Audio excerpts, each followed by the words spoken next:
wreck avoidances, Stay low. Speed high, stay low. daring passes, Oh, you're gonna get it. silly jumps, Oh my god, a drive-through.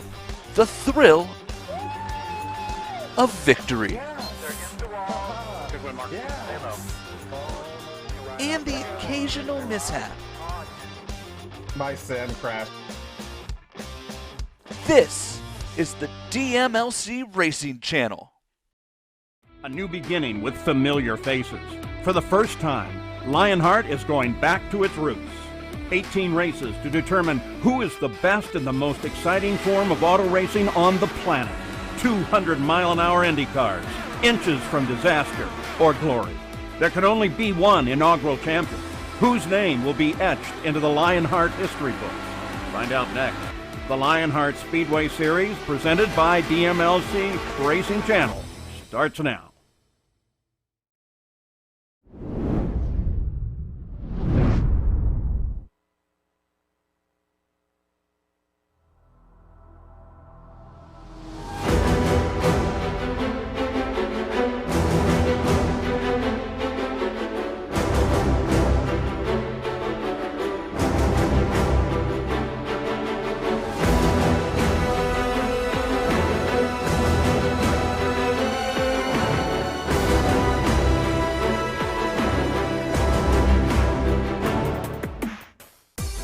As the oldest continuously operating motor speedway in the world, the asphalt at the Milwaukee Mile can tell you tales of victories from the likes of Jim Clark, AJ Foyt, Mario Andretti, Nigel Mansell, Juan Pablo Montoya, and so many more. But before the asphalt was laid in 1954, there stands 51 years of dirt racing heritage.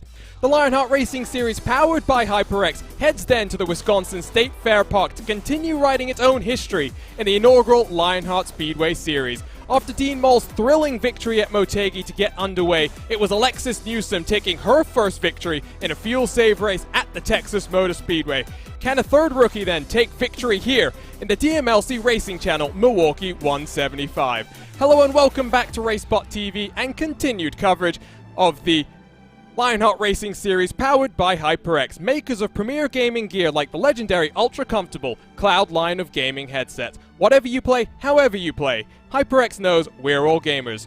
For more information on HyperX products, visit hyperxgaming.com and don't forget to use the promo code Lionheart15, that's LIONHRT15, for 15% off all orders.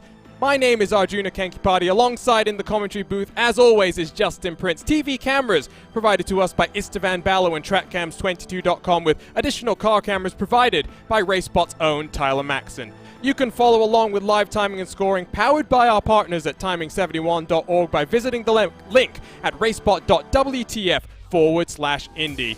Let's dive straight into our sim experience countdown to green, because Justin, as mentioned, it's been a wild ride so far in these opening 2 rounds of this championship, and the question really does stand at the front of my mind: can a rookie take victory for a third time this season?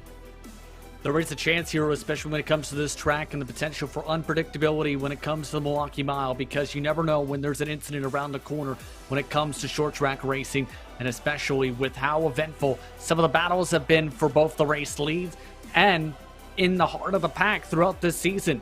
This could be the race, too, where attrition could come into play big time.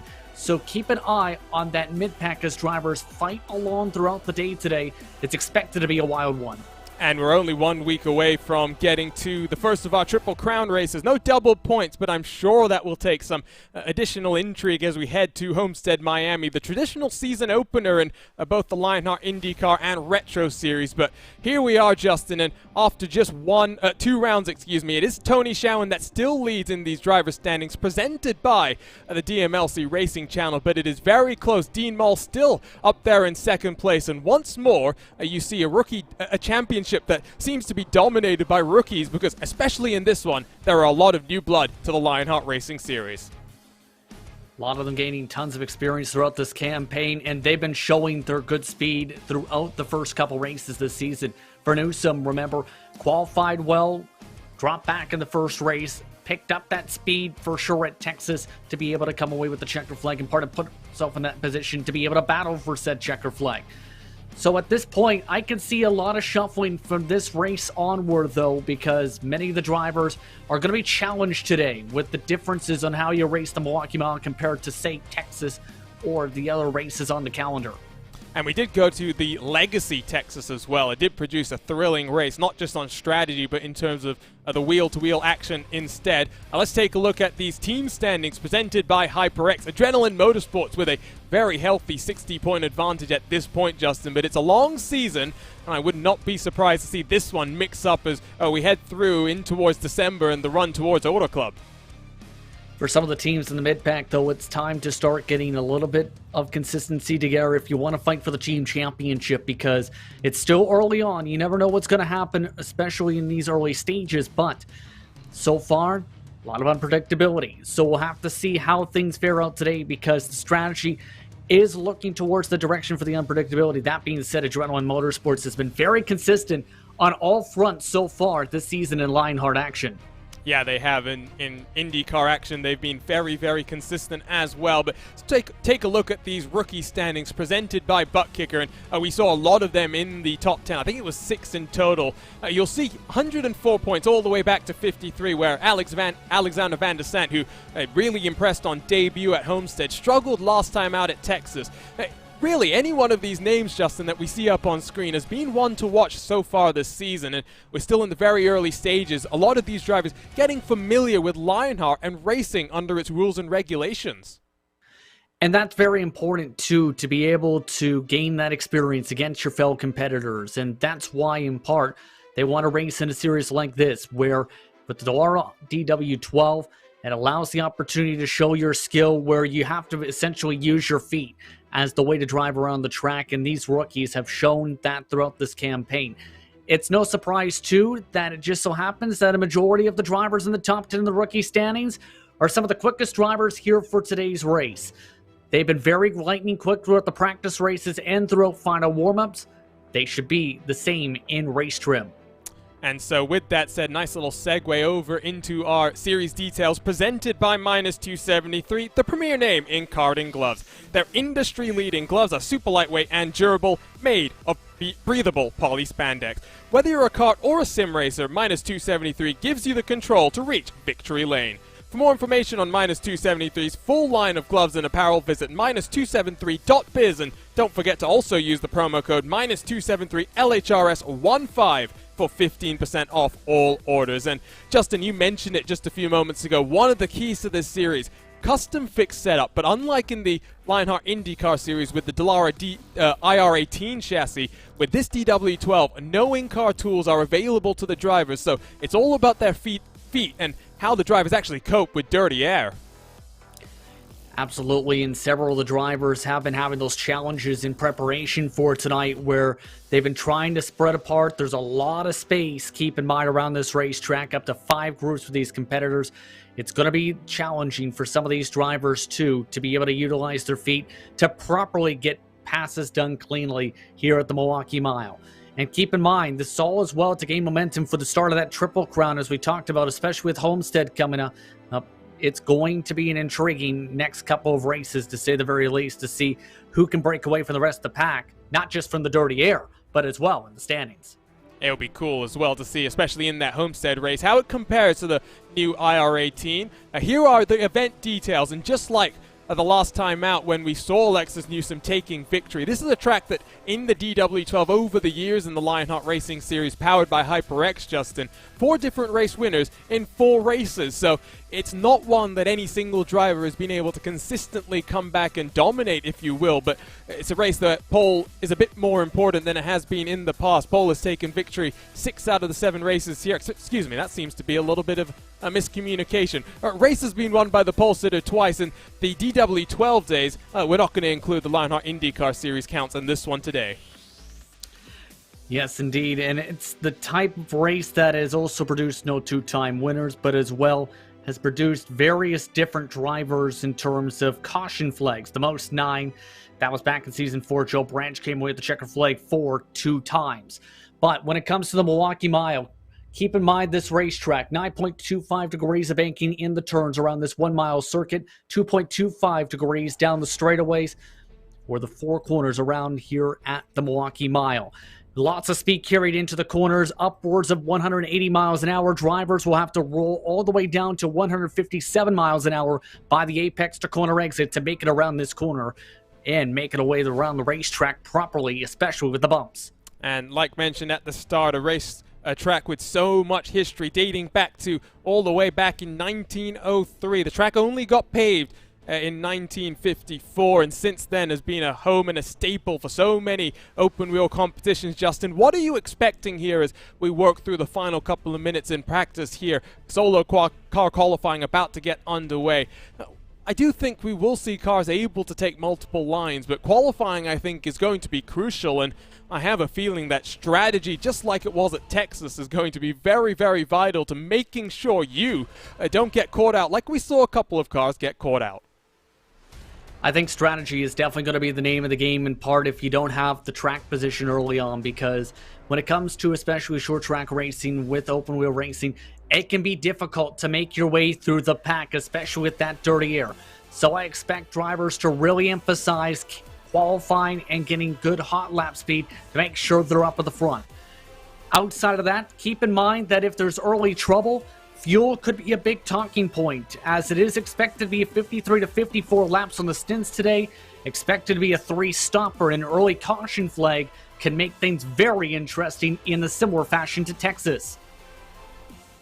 It could be very interesting. We do have, by the way, a couple of new names I saw on the entry list. Nick DeGroot, who we have seen, Justin, on Thursdays in the Lionheart Retro Series, enjoying the Lotus 79. The Motorsports.com writer and editor takes the step now into the Dallara DW12. Should be good to see how he gets underway as he begins his qualifying run. I'm waiting, though, to see what Tony Schowen can do in qualifying, because this will be, I think, Justin, a very important run, as Adrenaline Motorsports have started this season off so well. They need to continue it in terms of momentum into that Triple Crown opener.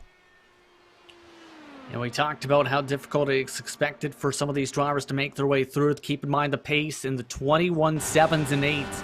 The quickest drivers in hot lap speed. Already drivers, though, setting 21 8s at the top of the board. You can just see how much you need to be smooth on the wheel with this machine in 5th gear all the way to the end of the straightaways, then arc it on down with the wider arc all the way towards those rumble strips before taking the wider line on the corner exits. And not having that much banking, Justin, does mean that I think we'll see a number of different lines being taken. How many lines did you say that we may see? 6 or 7? Give or take, and drivers have been told as well they can use the rumble strips too for rotating the car in particular for tonight. So keep that in mind as we see drivers fan out here, and that can in turn lead to some aggressive dives to the inside with drivers with the various lines. By the way, Tony Schowen, only a 21.9 to start off qualifying. That is about a 10th off the top time as he's pulled off. Yeah, I think that's qualifying done for him. The times are coming in thick and fast right now. You'll see with still 3 minutes left on the clock. Michael Hagstrom goes up into 11th as Chris Fowler, Tony Schowen, and Mark Cohn are all done in qualifying. Big Joe Hassett has not enjoyed the best start to the season, and he's in fact resetting on his outlap, Justin. And this is the advantage that these drivers get on the iRacing service. If they're not feeling the run, they can always come back onto pit road as long as they haven't started and come back out to try and go for another flying lap. Yeah, allows them to be able to recompose themselves and make sure they properly get a good run out of the pit lane. You can see with Joe Hazard, though, just how much speed he's trying to have to carry here. Not as high as an arc compared to some of the other drivers we've seen for the outlap, at least. We'll see how his time ends up balancing out. Still, the top time is Matt Taylor. Oh, and he's understeering all the way. Had to get off the throttle as well. It's not going to be a good first lap for Big Joe Hassett. Let's see what the second lap is then, Justin, because, of course, they do get 2 flying laps, and Big Joe Hassett will get 1 more opportunity at the very least to go a bit quicker than this. Yeah, not the greatest of laps at all. In fact, I believe that is his second and final lap. That will be up on the board at 22.6. Not the greatest of times. Matt Wagner will now take a look at. So he was very tight that entire run, just didn't get the proper arc and balance on that throttle with his feet. Wagner, though, this time had a really good run off of turn 2. That was a really impressive look at just how steady you can take the steering as long as you figure out, oh, this one is washing up a bit more, but he's going to be able to stick on the throttle, scrubs off a little bit more speed than he'd want. Across the line at 22.155. Let's see what lap number 2 is, Justin, here, as he goes all the way to the inside of the curbing. That might be decent for race pace, but for qualifying pace, needs to step it up by a couple tenths. Carrying about a 175 mile an hour total into the corner that time. Missed that apex, though. That's so critical to be able to qualify well here. In fact, he actually backed it down and lifted off the gas before he even reached the start and finish line. He did not like his lap. And so 40 seconds left in qualifying. I don't think too many cars are going to be able to improve. Tyler Graf, Christopher Kresge, and Alex Guyon have then elected to give it up. Let's say hello to you for the very first time today, just in the 30 seconds before the race here, Justin. We'll get to the starting grid in just a few moments. I've asked you for expectations, but I'll ask you for a prediction now. Do you think we'll get a third rookie winning at the start of the season, or do you think one of the established veterans, like maybe Tony Schowen, will take victory today? Honestly, I wouldn't be surprised to see one of the rookies come away with a checkered flag, so I'm going with that rookie prediction because they have a lot of momentum, and a lot of the rookies this year have been very strong, so I wouldn't be surprised to see one of them take the checkered. Well, I tell you what, let's go trackside then and take a look at our starting grid here from the Milwaukee Mile.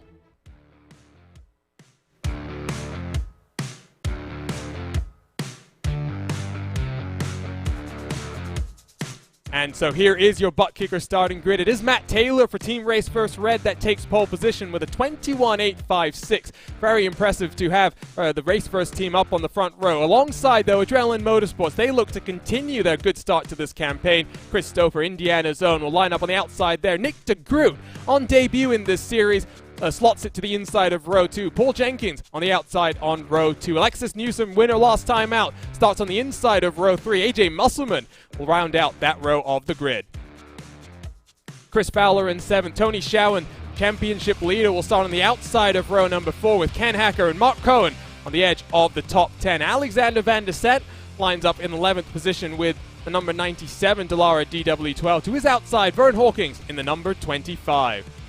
Series organizer George Enzaldo lines up in 13th, 2 tenths back from your pole position with Mike Rigney on his outside. Joe Branch, Chris Lanini share row 8 with Michael Hagstrom and Matt Houston on the row behind them.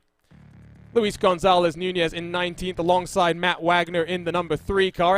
Eric Schaus, another of the Dark Horse Motorsports cars, lines up back in 21st with Trevor Malone in the Teal Machine back in 22nd. Jeff Young in 23rd. Jeff Krahula rounds out row 12 in our very, very big grid. Charles Teed, Barrett Rolfe, 25th and 26th with Emerson Santos, Dean Moll, victor in our opening round of the campaign, all the way back in 28th for him, with Jim Brooks and Craig Forsyth rounding out the top 30. Final 5 cars, Brett Bennett, Joe Hassert, they're the final 2 that set qualifying lap times, but Christopher Kresge, Alex Guyon, and Tyler Graf round out our 35-car grid.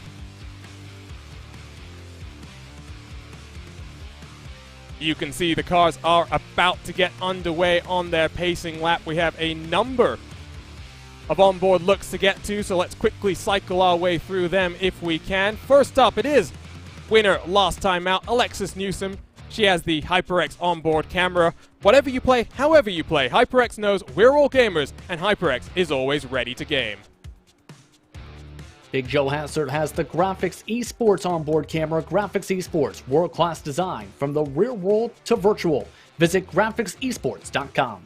Charles Teed has the butt kicker on board. What you see and what you hear is what you feel. For more information, visit thebuttkicker.com, and we will get to our final of the onboard cameras during the coverage of the race, because we are about to get underway here at the DMLC Racing Channel, Milwaukee 175. 175 miles at one of the most historic tracks in all of open wheel racing.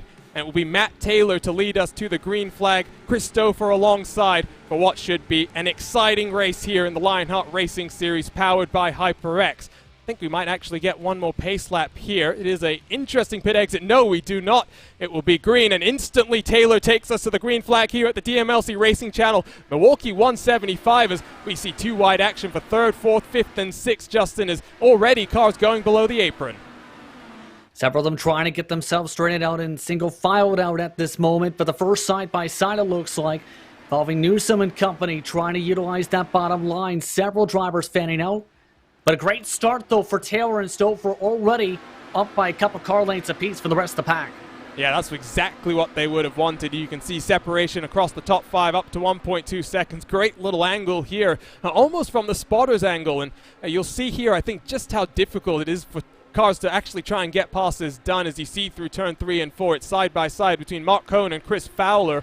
I think Fowler's just about able to hold off the challenge there, but it's going to get increasingly easy, I think, for passes to happen. Almost converse to sometimes what we see on the ovals here, Justin, when the tires start to wear, you sometimes will get momentum, and you'll see drivers making very interesting passes stick.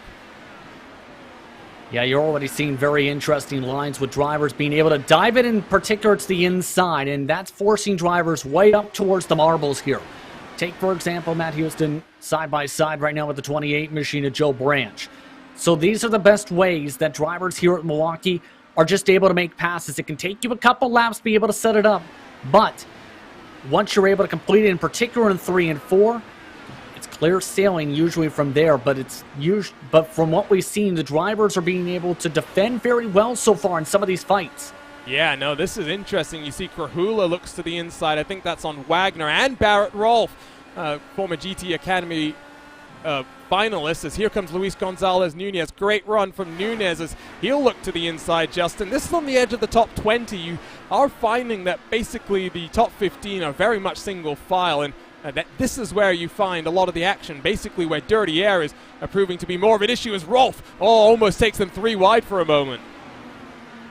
And I think he's still potentially thinking about it if he can build up a run. And he was one of the drivers when looking towards the starting grid who I thought might be one of those drivers who has a chance to at least pounce into the top 10 early on. Because he did it at Texas. He might have the chance to do it here. The problem's going to be properly getting the passes done cleanly and efficiently. Because several drivers have been very tight when it comes to their squeezes and some of their near contacts to try and make passes. You don't want that to end up happening and end up destroying your race. As you see, this whole train of cars is currently trying to get around that 66. Yeah, I think that 66 of Matt Houston is a bit of a cork in the bottle, as here comes Wagner to the inside. Rolfe, by the way, is already up 5 positions. Wagner is up 4, so we are seeing passes happen, as you see side by side, not just between Wagner and Houston, but also Rolfe, who's now up into 20th, so he's up 6 positions. There's almost contact in front between Gonzalez Nunez and Chris Lanini. These guys, Justin, once more for a 3rd week in this championship, are going wheel to wheel and making things stick. And it was expected to be difficult to make passes. We're seeing that as drivers are just trying to force their way into whatever situation they can to make these passes. It's not like, say, Phoenix, where it can be tough for the dirty air, but a caution. That's the first caution of the day. Not sure exactly why. I think it's James Krahula who's got some damage on the front end of his car, Justin. He's coming straight down onto pit road. And he definitely got some help there in the middle of the corner, I believe, from Hagstrom. That sent him flying up into the safer barrier hard with the back end. Tough break, as it looks like a bit of a slower corner apex for Krahula. In part, sees him slide up the racetrack and into the safer barrier. You'll see from the contact from behind. Let's take a look at this aerial look brought to us by ATVO, graphical partners at RaceBot TV. And, oh yeah, you'll see just more speed there. And Hagstrom, I think, was much more comfortable at that point in the run as well, Justin. Yeah, looked very comfortable, was being able to swing it right against those rumble strips in turns 3 and 4. But overall, you need to be prepared for those checkups here, because drivers will have that happen where you have the different apex speeds and different preferences on how you attack these corners. But now it gets interesting, because we talked about those numbers. The first projected numbers were within a couple laps of this mark. I'm curious to see who tries to top off here and thinks big picture, but here's the thing. When it comes to short track racing, the tendency usually lies along there being potential cautions. Joe Branch is down, though, so he was in about, I think it was 12th or so position. Here come the floodgates as well. Eric Schaus, Trevor Malone, Dean Mull, Jeff Young, Craig Forsyth, and much more down on pit road. So we saw split strategies last time at Texas, and you know what, Justin, if you're back in the pack, you might as well come down and get fuel. But for Joe Branch, that's a bit more of an interesting call, if you ask me. Yeah, he had some good track position, but I think he's just thinking big picture here in terms of how things were faring out early on, because the drivers were doing a solid job fighting back and forth. I think he's just banking on them continuing to fight like they were before, cleanly with respect early on. But we'll have to wait and see if it ends up becoming a trend where we see cautions every few laps, or if it ends up becoming a long run here all the way to the end of the first window. Green flag runs are what we love to see. One more onboard camera that we didn't get time to jump on board with. It is Mark Cohn with the DMLC onboard. The DMLC Racing Channel, your home for the best sim racing videos online. So we'll have not just those four, but of course drivers onboards with every single car in this field. The one wonderful thing about the iRacing service, Justin, is we get almost infinite camera angles. I think I did a bit of totting up for a 500-mile race I had at Indianapolis sometime last year. I think I counted about 500 track cameras, and then when you include the various onboards, I think it's 11 per car, times that by 33, and it all adds up to over 1,000 different angles that we can choose from. And it's amazing what you can do with iRacing and the inspiration that real-world broadcasters are also taking from the camera angles as well to be able to utilize them for the real world. But these drivers are ready to hope that they can keep up with Matt Taylor here on this launch. Once more, we're about to get green. It's a long hold from the pace car, because of course that's a very interesting pit entry, and here we go. Matt Taylor brings us back to the green flag. The DMLC Racing Channel, Milwaukee 175. A little bit of a better jump this time from Nick DeGroot, but unable to make things work. Let's see, Justin, if he's going to be able to pull up alongside as we come across the start-finish line the next time around. We'll have to wait and see, as right now just cannot close up quite yet, just evenly matched on the speed and matching tire for tire just about, but there's the different lines coming in. DeGroot just able to take a more tighter apex line in to be able to try and close up a little more speed. That's going to cost him a bit, though, on the corner exits. You saw there, by the way, Michael Hagstrom down on pit road. Think damage from his incident might unfortunately be a bit more significant than he thought. As here's the battle for 16th position. George Anzaldo really 3 wide. Oh, watch this one as Barrett Rolfe down the inside. It's Lanini who's going to lose out as Anzaldo sweeps his way down with a car exiting pit road. That was chaotic for a moment, Justin, but they all made it work. I'd have to say Barrett's definitely putting on a show when it comes to this series so far. How about 10 positions gained so far, and he's one of the quickest cars on the racetrack. He's just executing these lines to perfection right now, especially to try and keep the tires underneath them. He's done a very solid job, but there's fighting now right along and behind him at this point.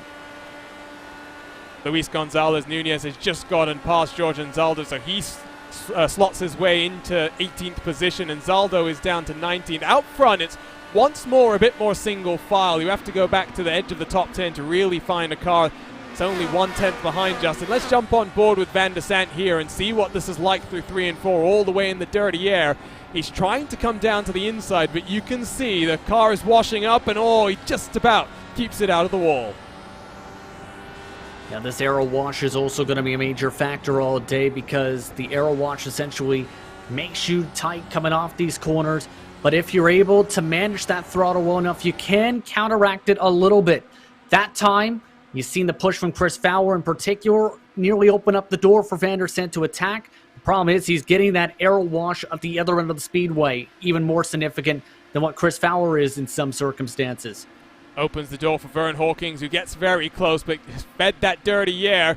Ken Hacker slides up the track as well. It does seem as though, Justin, unless you are all the way back in the pack at this point in time, it's hard to really close on up. You can see at the front now, half a second separates Matt Taylor and Chris Stouffer, with Nick DeGroot a further half second back. Paul Jenkins a further half second back. They're basically stacked themselves up in half second increments right now. And that's usually right around that major buffer where the dirty air really starts to play a factor in these machines, so that's not a surprise to see that big of a buffer. But when it comes to some of these closer battles, it gets more and more tougher with the aero wash the closer you get to the back wing of somebody. Take, for example, Newsom with the HyperX on board. You can see within 3 car lengths, it's about a couple tenths or so, already having to fight hard to make sure it doesn't hit that safer barrier. And she got super close to the outside retaining wall, Justin, just trying to maximize the width of the track here so that you ensure that you really carry as much momentum as you can. Ultimately, though, it's a search for clean air, and you can see Newsom trying to dive a bit lower. It's not going to work that well, and ultimately, it scrubs your tires a little bit more and might compromise Newsom further down in this run. Yeah, that's going to be a concern later on, especially to make sure you can properly turn the car. And it's an art form to be able to properly save and manage the tires, keep in mind, around this racetrack as... Oh, by the way, Barrett Rolfe, he's still charging hard. This is now for 15th position, and he is still, when he is single file, the quickest car on the racetrack by sometimes up to a 10th. He's up 11 on the day as well, Justin. I mean, going to be hard to, I think, argue against the potential for Rolfe to make his way up through the field, but it is going to get increasingly difficult. The gap between Taylor and Stouffer has extended up to 7/10 now, and I do think that no matter how quick Rolfe is looking right now, it's a different proposition once you get up into that top 10. The likes of Tony Schouwen, you've got Chris Stouffer from the Adrenaline Motorsports team, you've got Alexander Van der Sant, who's been very strong, Alexis Newsom, previous race winner. I mean, I do think that Rolfe at this point is going to start finding these moves, requiring a little bit more setup now. I agree with you because it, like we talked about, it can take several laps to be able to properly set up the move. It's not necessarily just, okay, I'm right at the back end, let's go and send it. You need to set them up and get a proper rhythm to get the job done. And that's what some of these drivers are trying to get into that rhythm, to get into a flow as Musselman loses the top here. And loses the top. Newsom, I think, kind of forced her nose, and this might open up the door. More momentum on the outside for the winner at the Texas Motor Speedway, and across the line, Newsom is in front, and Musselman concedes the position. Gap now between Newsom and Jenkins is 1.7. I think Musselman is starting to struggle a bit more now, Justin, and this releases Newsom. What can Tony Schouwen do from behind? As you see, Mark Cohn is all over his rear wing as Alexander Van der Sant looks to the inside as well. Musselman just isn't getting a good run off these corners right now by a decent margin. Just opens up that door, and there's the later arc right there. Just try and get him a little bit higher up in the groove as well in this fight back and forth between Cohen and Schoen. And this is what Musselman now wants to see, to be able to try and break away from these cars, getting back into a rhythm as they go back and forth. Great over-under by Schouwen trying to get the move done into turn 3, but Mark Cohn holds on. Wonderful roll bar look as you can see Schouwen will stick to the inside through turn 1 and 2 once more. Tries the slide job. Cohn will hold on here. Wonderful look from this DMLC onboard. And now take a look, Justin. It's Alexander Van der Sant is going to try and do the same to Schouwen. And Van der Sant has shown good speed throughout the season, just hasn't had the luck so far. Just really pushed up that racetrack. This opens up the door for that 31 again to try and take him a little bit of a peek. But the momentum has been lying along that top line to be able to squeeze down. That top group is starting to come in, it looks like. So, Tony Schouwen, championship leader, down to 9th. Alexander Van der Sant, great move there to take advantage. And next up for both Cohen and Van der Sant will be the Musselman. And how long will it take for them to close up there? Gap between Taylor and Stouffer, 1.3 seconds as Nick de Groot finds himself 6/10 behind Stouffer. Paul Jenkins is really in the mix for a podium position as well, and Alexis Newsom has closed that gap down by a couple of tenths. Last time around, it was 2 tenths eaten into the gap at the line. This time, Justin, to further tenths, so Newsom is going to be right up in the mix in a couple of laps' time. Well, Alexis, too, is in a bit of clean air compared to, say, behind, where it's congestion city for some of these fights. So it allows you to be able to get into some clean space for the next few laps or so until Newsom is back within range of Jenkins and company by about a second or so.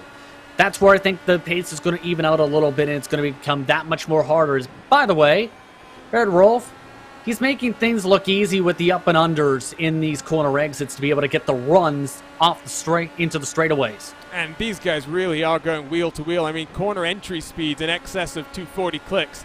And coming off the corner, they accelerate up to about 280, give or take, in towards turn number 1. So a dirty air, I'm sure, must be feeling like hell for these guys as we ride off the rearward shot from Chris Fowler. 6/10 behind Ken Hacker in 11th position. Rolfe is finding a bit more difficulty. He's now only up one position in the last, I'd say, 5 laps or so, Justin. And now we start thinking about fuel, because the fuel window, 54 laps without any sort of caution intervention. I would suspect that some cars might be able to extend the stint now to about 60 laps, and so that means drivers are due down onto pit road in 20 laps or so. And that makes things very interesting for the drivers who topped off and thought big picture here, because if it ends up going that way, it's, for one, an interesting pit lane where you have a very short run up from the pit entry itself to the commitment cone. But 2, that offset is going to be interesting, in that drivers may have to save, too, even with that top off, with how things timed up. So the numbers are going to be very intriguing. We may have another fuel mileage race on our hands if this continues the rhythm it's going. So Matt Wagner slips on past Chris Fowler. Now Barrett Rolfe sizes up Fowler. Fowler gets very much checked up coming through the exit of turn 2. Don't think that's going to open the door for Barrett Rolfe, but he'll stick his nose there and see if Chris Fowler's going to play this game of chicken. Oh, wheel to wheel at 220 kilometers an hour. And Barrett Rolfe is a man on a mission here, Justin, looking for his 13th position of the day. Yeah, he really is looking strong here, especially when it comes to arcing it into these corners. The problem is, he's getting held up with the momentum. Now he's under attack here from Matt Houston up to his outside. Houston looks to try and take advantage, rolls momentum. There's almost contact between the two of them. Oh, I think for a moment there was a bit of rubbing there, Justin. Houston will still sling that one down the outside, as I think George Anzaldo is trying to get on the fun as well. Yeah, this has to be frustrating if you're Rolfe, knowing you're quicker, but the problem has been now that squeeze that drivers have been able to execute on turn 2 in particular from the outside is enough to just hold up all that momentum from the dive. You'd need to be able to clear by the apex. This is now similar to, as you would say, a cork in the bottle situation now, with Chris Fowler here really holding up these cars. Houston tried to go for the inside line, but just like as what happened to Rolfe a few moments ago, where Houston took around the outside, here comes Rolfe to go around the outside of Houston. Once more they almost make contact. Wonderful aerial look here as we complete lap 42 for these drivers. Down the inside comes Luis Gonzalez Nunez. 3 wide, they work. It's Barrett Rolfe who's up into 13th position. Still Nunez and Houston side by side, Justin. And they're losing about 3/10 a lap with all this fighting, so they have to sort things out eventually here. Otherwise, they might lose range to where Wagner is. It's to the point where Wagner has already pulled 2 seconds, as here we go again to the inside. You slid up the track there, and I think Fowler has very much lost momentum. Nunez will come down his inside as side by side they work. And Barrett Rolfe is clear up into 13th position. Also up 13 positions on the day. Left-hand side of the screen, let's show you those movers and shakers so far. Who's that down onto pit road? Chris Fowler then, the first car, Justin, to come onto road. Well, that's an interesting decision there to come down. Still could have gone an extra about 15-20 laps we were expecting there. So, been an early call there for Chris Fowler, maybe switching up the strategy a bit here. And he's going to be hoping, Justin, that we don't get a caution now, because he's gone down a lap as a result of coming down pit road. And that's just the way things swing. If you get caught out by an untimely caution, you'll find yourself with an uphill, battle to then try and overcome for the rest of the race. Yeah, that's just one of the tough things when it comes to these calls, where, especially short track racing, whether it's open wheel, whether it's stock car, whether it's any type of racing here at a short track, pitting under green is a massive risk, because you never know if someone's going to end up making a mistake and bringing out a caution flag. It's a gamble that hasn't worked out for some in the past few weeks in Lionheart action combined across all the series, so it's definitely a risk. If I'm doing the math right, he might be able to break it down 45-90 and then split the run for the closing stages. If it goes green, Fowler might be thinking of it that way. So strategy once more at the forefront of drivers' minds here in the Lionheart Speedway Series, as I think that was Mark Cohn that's just gone and passed the Muscleman, who is once more frustrated. A number of drivers here doing a good job for his own race chances, but Cohn is now 3 seconds adrift from the leading group. Matt Taylor now enjoys a 1.9 second advantage over Stouffer and the cars behind, so illustrates how important clean air is, as Van der Sande almost slid up into the path of Musselman. So Musselman is struggling now, Justin, and he'll be hoping that the little bit of the gap that he has behind to Tony Schowen will enable him just focus on building up the speed once more. Now looking at the times right now, 23.7 last time by. The pace has been upwards of nearly 0.2 a lap slower on average the past 5 compared to the cars in front. So might have overused his stuff, possibly trying to keep up with the front runners, and now paying the price at the back end of this run. Wagner versus Vern Hawkins. This is for 11th and 12th. Once more, they get oh so close, but they make it work. And I must say, Justin, it's been the story of these opening 3 races, right? It's been a very, very close, but ultimately respectful racing that has really intensified come the end of these races. So once more, as we tick our way towards the opening third being complete here from the Milwaukee Mile, and I think Vern Hawkins down on pit road as well, seeing that this is going to be not just a battle on track, but strategy as well. Yeah, this is the opening of that pit window now. Able to divide it here from about 5,100 to about 150 if you so desire. So this is going to be intriguing how much time in turn people go in as the caution's out. And I was just saying, untimely cautions could cause a big issue. I think it's Jim Brooks in this one, Justin. See if we can spin up the RaceSpot TV replay machine. Jim Brooks, I believe, hit the back end of somebody. In fact, Emerson Santos, I believe, he tapped the right rear of for what's going to be a big caution in terms of the strategy. Able to lock it down, but it's still enough to be able to draw the caution flag, as you don't want to end up having a car slow down in the middle of the racing line like that. No, definitely not. Let's take a look at this replay. You'll see, oh, he just sends it in very hard, trying to defend from some of those moves down to the inside. Gets rather fortunate to not get collected as well. I tell you what, though, let's come back to live coverage, Justin, because pace car has collected the leaders. This is going to be interesting. How long do these cars spend on pit road, and do we see any changes because cars are doing fuel saving? I think we see these drivers go about maybe 8.5 seconds in the pit box, give or take on the average, depending on how drivers feel. But I would fill it up here at this point. Make sure you can make it a 2-stopper from here. And as expected, everybody going to have to come down here to try and even out these strategies. Taking a look at the timing screen to see if there's any dissenting calls at this point, but does not appear as so. So I think every single car on the lead lap, which totals 31 down on the lane, as doesn't look like any changes on the race off pit road. Mark Cohn and Alexander Van der Sant are very, very close, and I wonder actually if Van der Sant has slipped on through here, Justin. That would be interesting too for Van der Sant to pick up some valuable track position. For Van der Sant, did have a bit quicker of a stop compared to Cohn, an 8.1 compared to Cohn's 8.5. So that little bit of a difference, plus 0.3 quicker in the lane, might have helped that 97 jump up a couple spots. And this is a race, Justin, where it, bounced between having just 4 cautions in a couple of years, both season 3 and 5 of the Lionheart IndyCar Series, but then also 8 and 9 in seasons 1 and 4. And if you include the IR18, if you include the infamous race in season 6, 17 different cautions. So give or take, I think we're looking pretty good right now, given how close these cars are racing, and the incidents that we've seen have been rather minor, given the level of competition that we're also seeing. I think right now the trends absolutely are going towards the longer runs from what we've seen so far. At least at the moment, I wouldn't be surprised to see another 40 lap or so run if we get back going and drivers keep on racing the way they have been.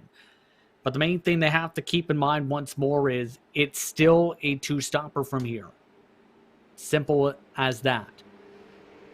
And right now the timing of the later stages too is currently lining up for what could be a very late final pit stop for a couple of these drivers if it ends up following the same trend. And you have to think as well, this restart, Justin, might be one of the prime opportunities for Christopher to actually get this pass done, because gap had built up almost to 2 seconds when the caution had flown. So for Indiana's own, I do think he needs a good launch. He needs to be side by side working down into turn 1, as I think lights are off on the pace car. We'll go back to racing this time around. And Taylor seems determined to try and take this checkered flag, especially since he's been quick in just about every type of Lionheart action lately. Been very consistent, but the main thing has been perfect starts so far from him so far to make it difficult for Stouffer to try and pounce. Stouffer, as talked about, needs to be near picture perfect on the launch, and give credit to Nick DeGroot. He's still quietly been running inside that top 3 the entire race so far.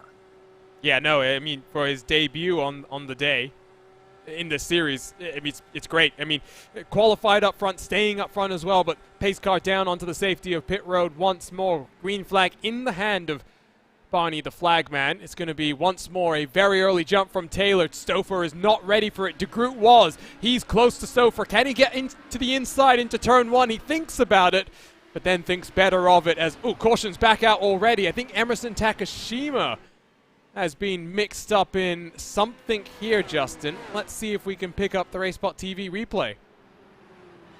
And this is something that is so easy to end up doing, where you're trying to go through the gears, you know, try and get up to speed, and you accidentally downshift.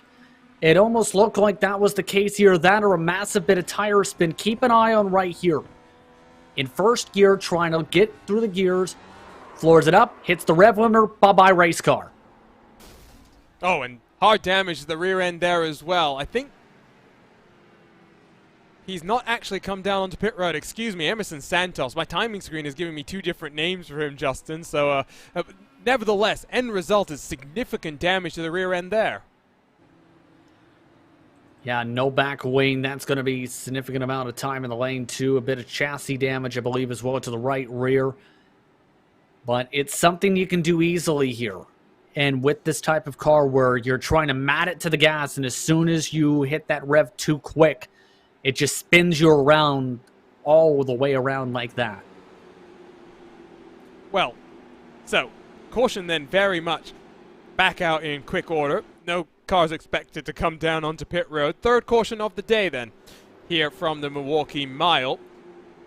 Matt Taylor, you mentioned the strength that he's been showing, not just in the Speedway Series, Justin, but that's what I think this type of a sanctioning body sometimes lets these drivers do. They focus in on one rule book, one rule set, and one set of competition. And for someone like Taylor, who's competing across the suite of Lionheart, sanctioned competitions, it's always good when week in, week out, you have something to focus on, and he's very much making the most of it. Keep in mind, plenty of organizations focus on series like Lionheart, to where they know it's where if you want to show you're the best of the best in open wheel action, you race in Lionheart. And you can tell Matt Taylor has definitely put in the preparation for this race to be quick for tonight, and the preparation throughout the season to be quick at just about all the tracks so far. He's looked consistent, he's kept his pace up well, and the starts have been nailed to perfection so far early on. Question's going to be, can he keep it up right now in that red and black machine? And out of the 35 cars that took to the green flag, one retirement, that is James Grahula in the number 4 machine. Michael Hagstrom is still circulating 9 laps down, seems to be having some, whether it's technical issue or some sort of damage that seems to hinder that race car. He's struggling. Then 1 lap down, you have Vern Hawking, Christopher Kresge, Tyler Groff, Jim Brooks, and Brett Bennett. So, a number of those machines have come down onto pit road, as has Chris Fowler here, Justin. Just notice that the number 20 car has had to come down onto pit road this time around. Well, remember, he had to take the wave around because he pit under green, and this allows him to match up the strategies with everybody else. So, like you said before, you're at the back of the field, why not come in and top off? And that's exactly what he did. Seems to be the only car, by the way, on the lead lap that did so. Emerson Santos, of course, is fixing repairs, so I will include him in that bucket as well. So 28 cars still on the lead lap. I believe lights are off on the pace car this time around, Justin. 61 laps, they've ticked off rather quickly here. Yeah, these laps here at Milwaukee Mile can just go by so fast. We're running 22, 23-second lap times, mind you, around this facility today. So it's lightning fast, and once you get into that flow, they just click away. Click, click, click. And we'll be hoping to click some of those laps away here with a nice long green flag run. Safety car back down onto pit road. And as always, expecting the early jump from Taylor. Stouffer is once more not prepared. Is De Groot going to throw it to the inside? Looks to do it, and I think once more just realizes too early in the race to try and risk anything in terms of his first Lionheart Speedway Series race. Because a podium at the end of the day, Justin, it would be fine reward for the motorsports.com rider. Yeah, and he's definitely looking like he's having some fun so far at the front of the field, has been consistent. And keep in mind, has been a long-time sim racer on the iRacing service too. Has competed as well in Monday Night Racing. One-time champion in that side of things as well, with some of the best on that side, including some of the best open-wheel racers. So Nick De Groot has a large resume when it comes to sim racing as well as his real-world career. Talking about sim racing resumes, though, there's Barrett Rolfe to the inside of Ken Hacker. He's up into the top 10 for the first time today. Hacker will fight this one back. Gonzalez Nunez, by the way, past Matt Wagner as you see George Anzaldo and Matt Houston duking it out side by side. Always seems to be a bit more intensity in this mid-pack, and Barrett Rolfe has done a wonderful job, Justin, of making full use of the chaos and making his way up into the top 10 now. I was about to say, these caution flags are definitely helping them because it bunches everyone back up, allows them the opportunity to immediately pounce on our competitors and try and make passes. It's worked out well for him so far. Now it's the big question mark of, now that he's gone through many of the drivers who have been battling back and forth, how is he going to go about racing those drivers who have been running mainly single file up front? Keep in mind, some of the air drivers behind him are trying to follow suit, like Nunez here, who is now looking to go +8. Oh, but wonderfully done by Hacker there. Realized that if he threw the car into the corner, it would stick on these fresher tires, and I think as the run goes on, that might be a slightly easier move. Nunez in the Necky racing machine, though, watches Hacker slide up the track one more time. Won't be close enough to get the move done this time, but always going to be a threat in terms of moving his way up into the top 10. He's up 7 on the day. Got some big movers and shakers. Dean Mall, race winner in our season opener, Justin. He's up 10. Got a number of cars that are up to double-digit positions, so we thought passing might be difficult, but there are a number of cars that are proving us wrong right now. Yeah, the tough part has been getting inside the top 10 from the back of the field, and that's where the importance of qualifying comes in, because it's a full race job to be able to make your way up to where Matt Taylor is. You need everything to go well. You need to hope that you're not involved in any trouble. You have to also be able to be patient enough to execute in this type of a rhythm of a circuit. So it can take you a long while to cut your way through the pack. It's not like you're going to gain all those spots in 10 laps.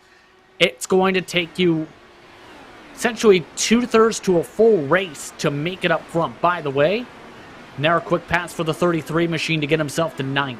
It's incredible the way that he's just got so much confidence in the car to carve his way up into now 9th position. That 33 car really is on a roll right now, and a man on a machine searching, a man on a mission searching for his first Lionheart Speedway Series victory. He's got championship leading Tony Schowen in front of him. Don't think that's going to be too much work for Barrett Rolfe to get on past Tony Schowen at this point.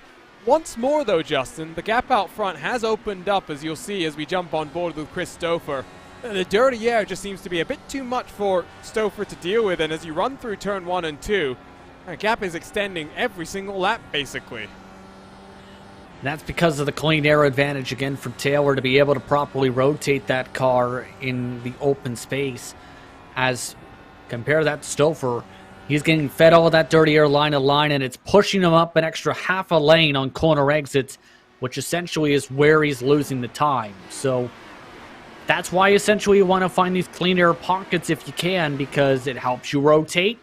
If you can't get yourself to rotate, then you're in trouble.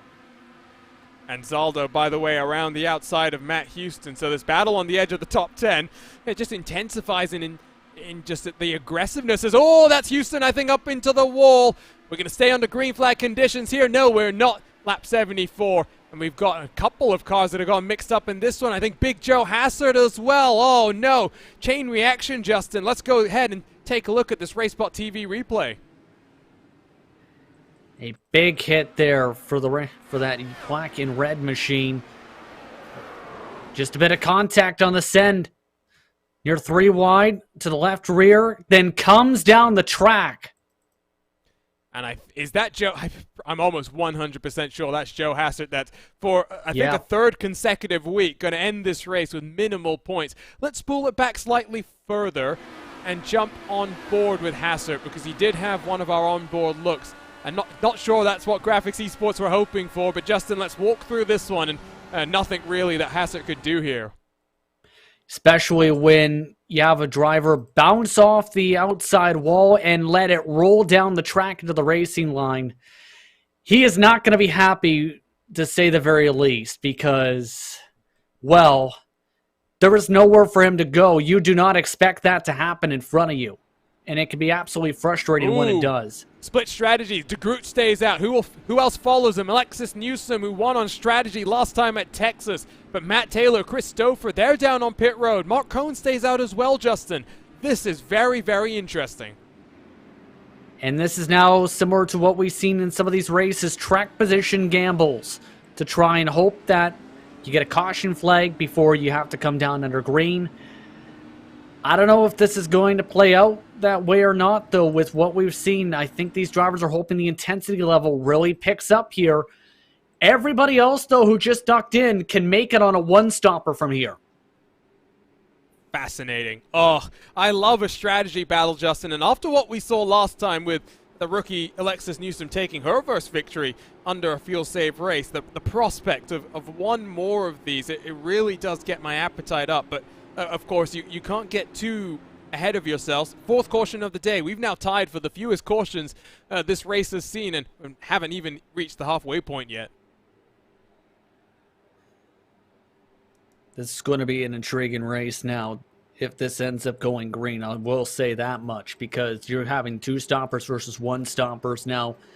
And remember, drivers like Mark Cohn were up towards the front, had to come in with the extra stop, remember, with about 20 laps to go at Legacy, Texas. We're looking at a similar situation, but here's the thing. You never know when the caution flags are going to fly at the Milwaukee Mile, and we've seen that already with some of these moves here in the heart of the pack, especially with some of the aggression. It's a big-time gamble, though, to get that track position in clean air. We mentioned, by the way, the amount of history at this track in terms of American open-wheel competition. You go back to 1985. That's when Mario Andretti won at this track for the 4th time in his career. The next 2 years, his son Michael won. So in 1986, 1987, another Andretti took victory.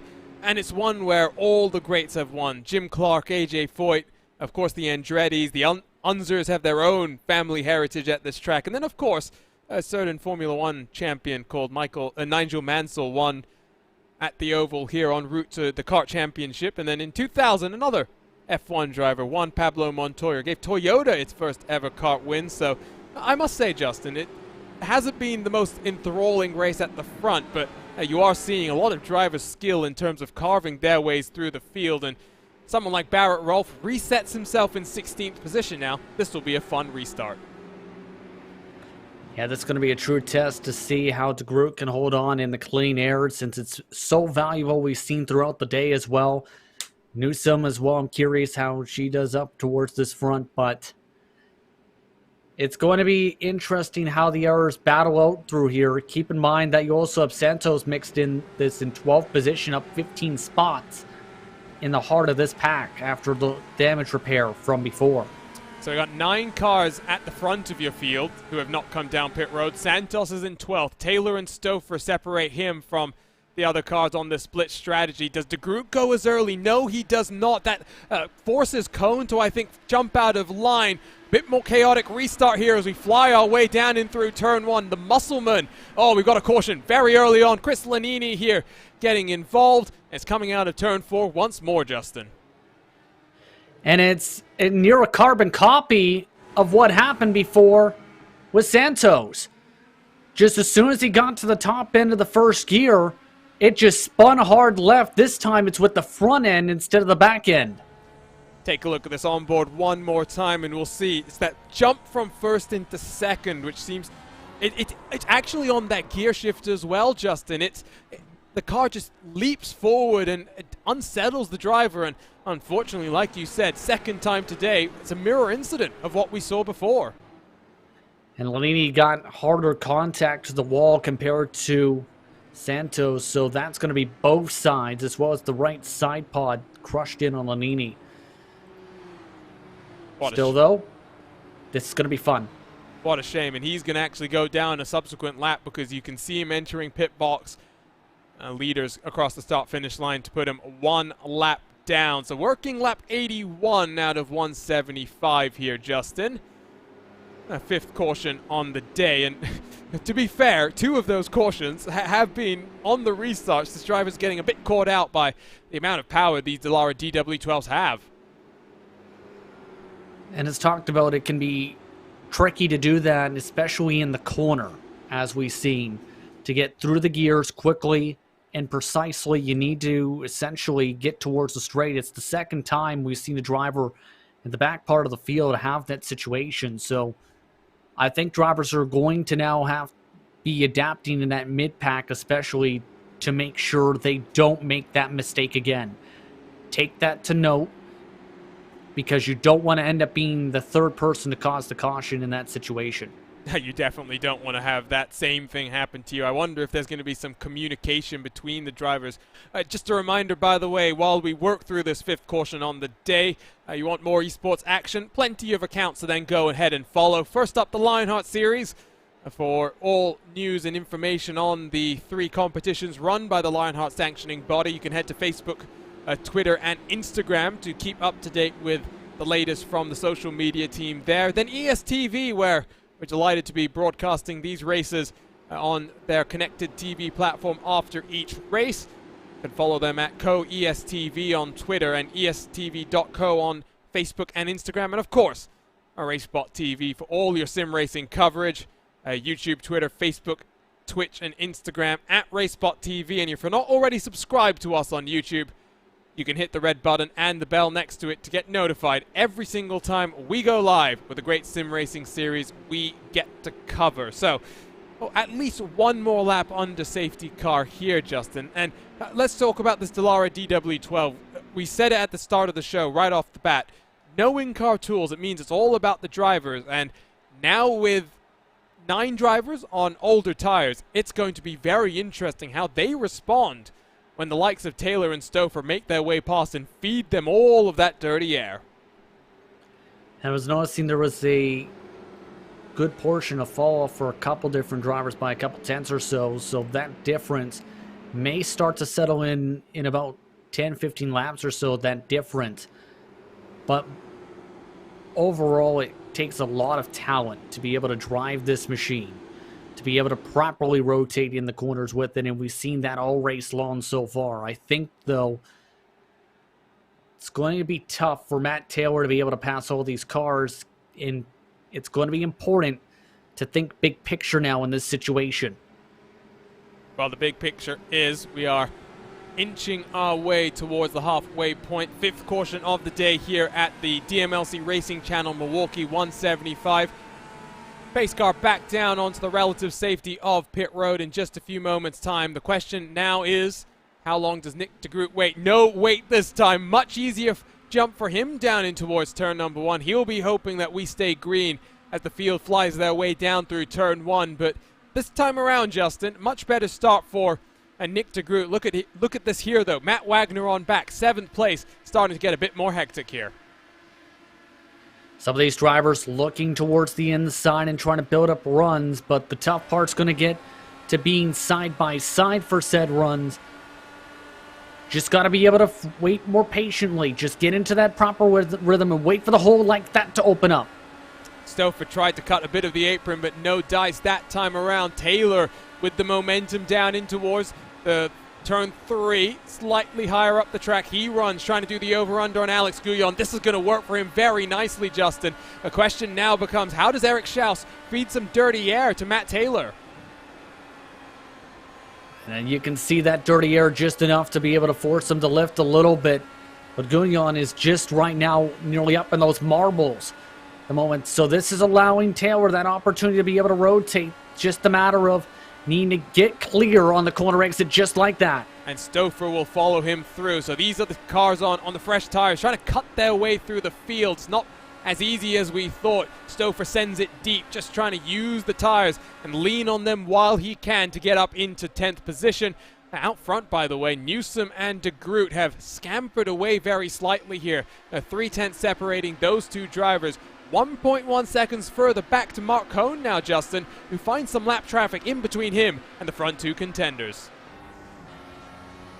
And that's going to be a bit frustrating to get the dirty air out. Vern Hawkins, the third up there. It's going to take some time to be able to close in. But we've seen the gaps that can form up, and the problem is going to be, though, that Hawkins is really tight off these corners in the dirty air. That's really giving the double toe, essentially, to Cohn and forcing him up even more tighter. It just feeds in and more and more and more to the rest of the cars as they go back on the string. They have managed, though, to gap the likes of Ken Hacker on back. You can see Wagner and Eric Schaus with Matt Taylor trying to close up that gap and get up past Schaus as well. Ticking over into the halfway point now, Justin. This is where things become important. This is where the strategy battle becomes very important, because we know if we go green to the end from here, there are some cars that can one stop, and there are other cars that require 2 trips down onto pit road. And for some of the drivers, they're hoping there's a caution in about 10 laps or so for this to work out for them to be forcing everyone else to come down. They cannot afford for this race to run green. But Newsom, keep in mind, up at the front, a great run on De Groot. She wants victory once more. I mean, you could kind of hear a bit of shell shock in her voice when we spoke to her in HyperX Victory Lane from Texas Motor Speedway, but I think the nerves are starting to dissipate. I think the confidence is starting to build. Yellow flag is out once more, though. I think it's Jim Brooks and Brett Bennett who have got together in this one. A couple of cars that were down already 1 lap, Justin. I think that's the Jim Brooks car that's still trying to find a way back out onto track. Oh, and right in front of the race leaders, too. That was close. And we'll take a look at that from De Groot's perspective in just a moment's time. Strategy then once more up in the air. It's going to be contact from behind. Ooh, just a little bit too fast as Brett Bennett through the corner. That stacks them up. And let's jump on board with Nick De Groot now, Justin. Yeah, and he's just trying to make sure he gets to the pace car, and I don't think he realizes here that they're trying to back up into the middle of the racetrack. Good heads up to see that car as he came around the corner to properly avoid. That could have been disastrous. Yeah, that could have been, but once more, great to see some heads-up driving here in the Lionheart Speedway Series, as yellow flag then for the 6th time today. Justin, I'm going to set you off very, very quickly to start doing the strategy math here. You can see split once more. Cohn down onto pit road. He's not followed down by Luis Gonzalez Nunez. He fakes out at the last moment. Alex Guyon is down onto pit road, as is Emerson Santos. And a lot of those drivers in particular were some of the ones who stayed under the last caution flag. So they essentially can make it to about around 30 or so to go if it was to stay green. Everyone else still has to make that extra that 1 pit stop at the very least. And remember, De Groot, Newsom, and company are hoping for an air quick caution flag. They have to come down on at least 2 times still, by my account. So would you have come down this time around, Justin, if you were, let's say, someone like Matt Wagner? You're in 6th position, not necessarily all the way at the front, and you're now in danger, I would think, of someone like Matt Taylor or Christopher coming and jumping you on one of these subsequent restarts now. That's a tough question, because you definitely have to think these drivers are weighing this out. Where do you think you're going to be able to make the spots back in the traffic? Or do you think there's going to be an air caution that's going to help you and everyone's going to have to come down in that circumstance? It's all coming down to the luck of the draw. You pick one way or the other. Honestly, I'm not quite sure. You're damned if you do, you're damned if you don't. It's that kind of a situation, isn't it, here from the Milwaukee Mile. Working lap number 95, and this is the 6th caution of the day, Justin, but I will say when the green flag runs are there, the laps very much fly on by, and something to just keep in mind, because if we get a green flag run from here to the end of this race, the next 80 laps or so, they'll be gone in the blink of the eye, and that one stop that these cars have to make, that is going to be so important that you get onto pit road as safely as you can, because of course a very unique pit entry, and you do the same on pit exit because it's the same. Quite unique in terms of pit access roads. Yeah, we've seen drivers utilizing those rumble strips in turns 1 and 2 to try and rotate. And it's so easy to potentially loop it around on that apron, I should rather say, in turns 1 and 2 to be able to exit the pit lane, because it's essentially just that one car width. It can be so tight and easy to push over the yellow curbing, and in turn just having to go straight off into this straightaway down the back stretch. It can be so difficult to properly make your way around that apex of that pit exit properly without pushing up into traffic.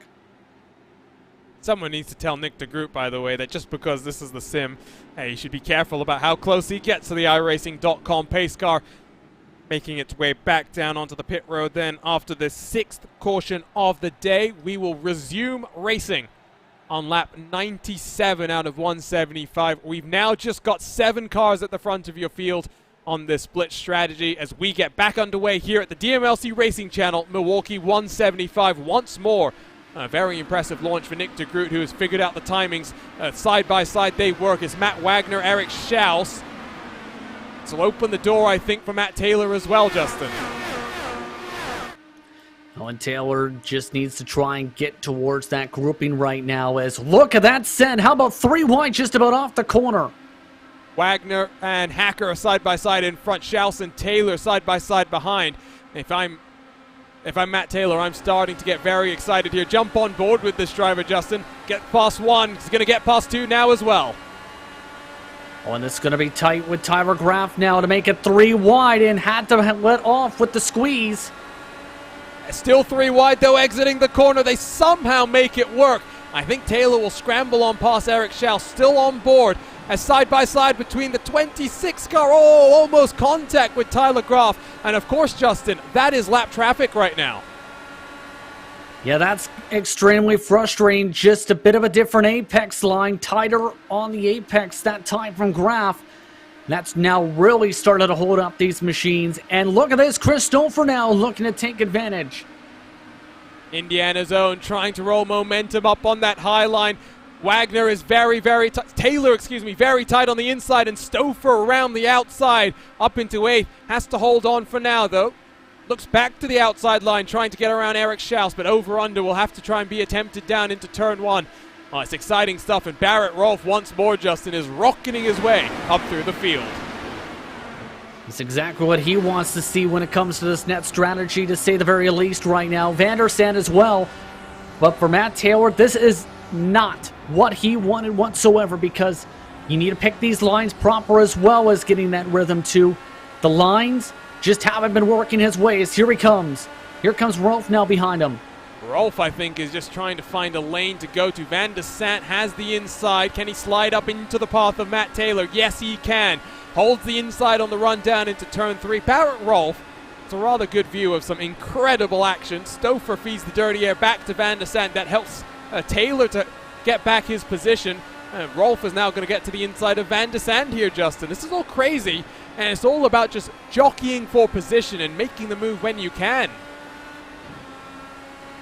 Exactly right now, and right now that opportunity hasn't opened up. Keep in mind, we're about 10-15 laps or so, the very most for many of the drivers who have stayed out the past couple caution flags before they have to duck down for fuel here.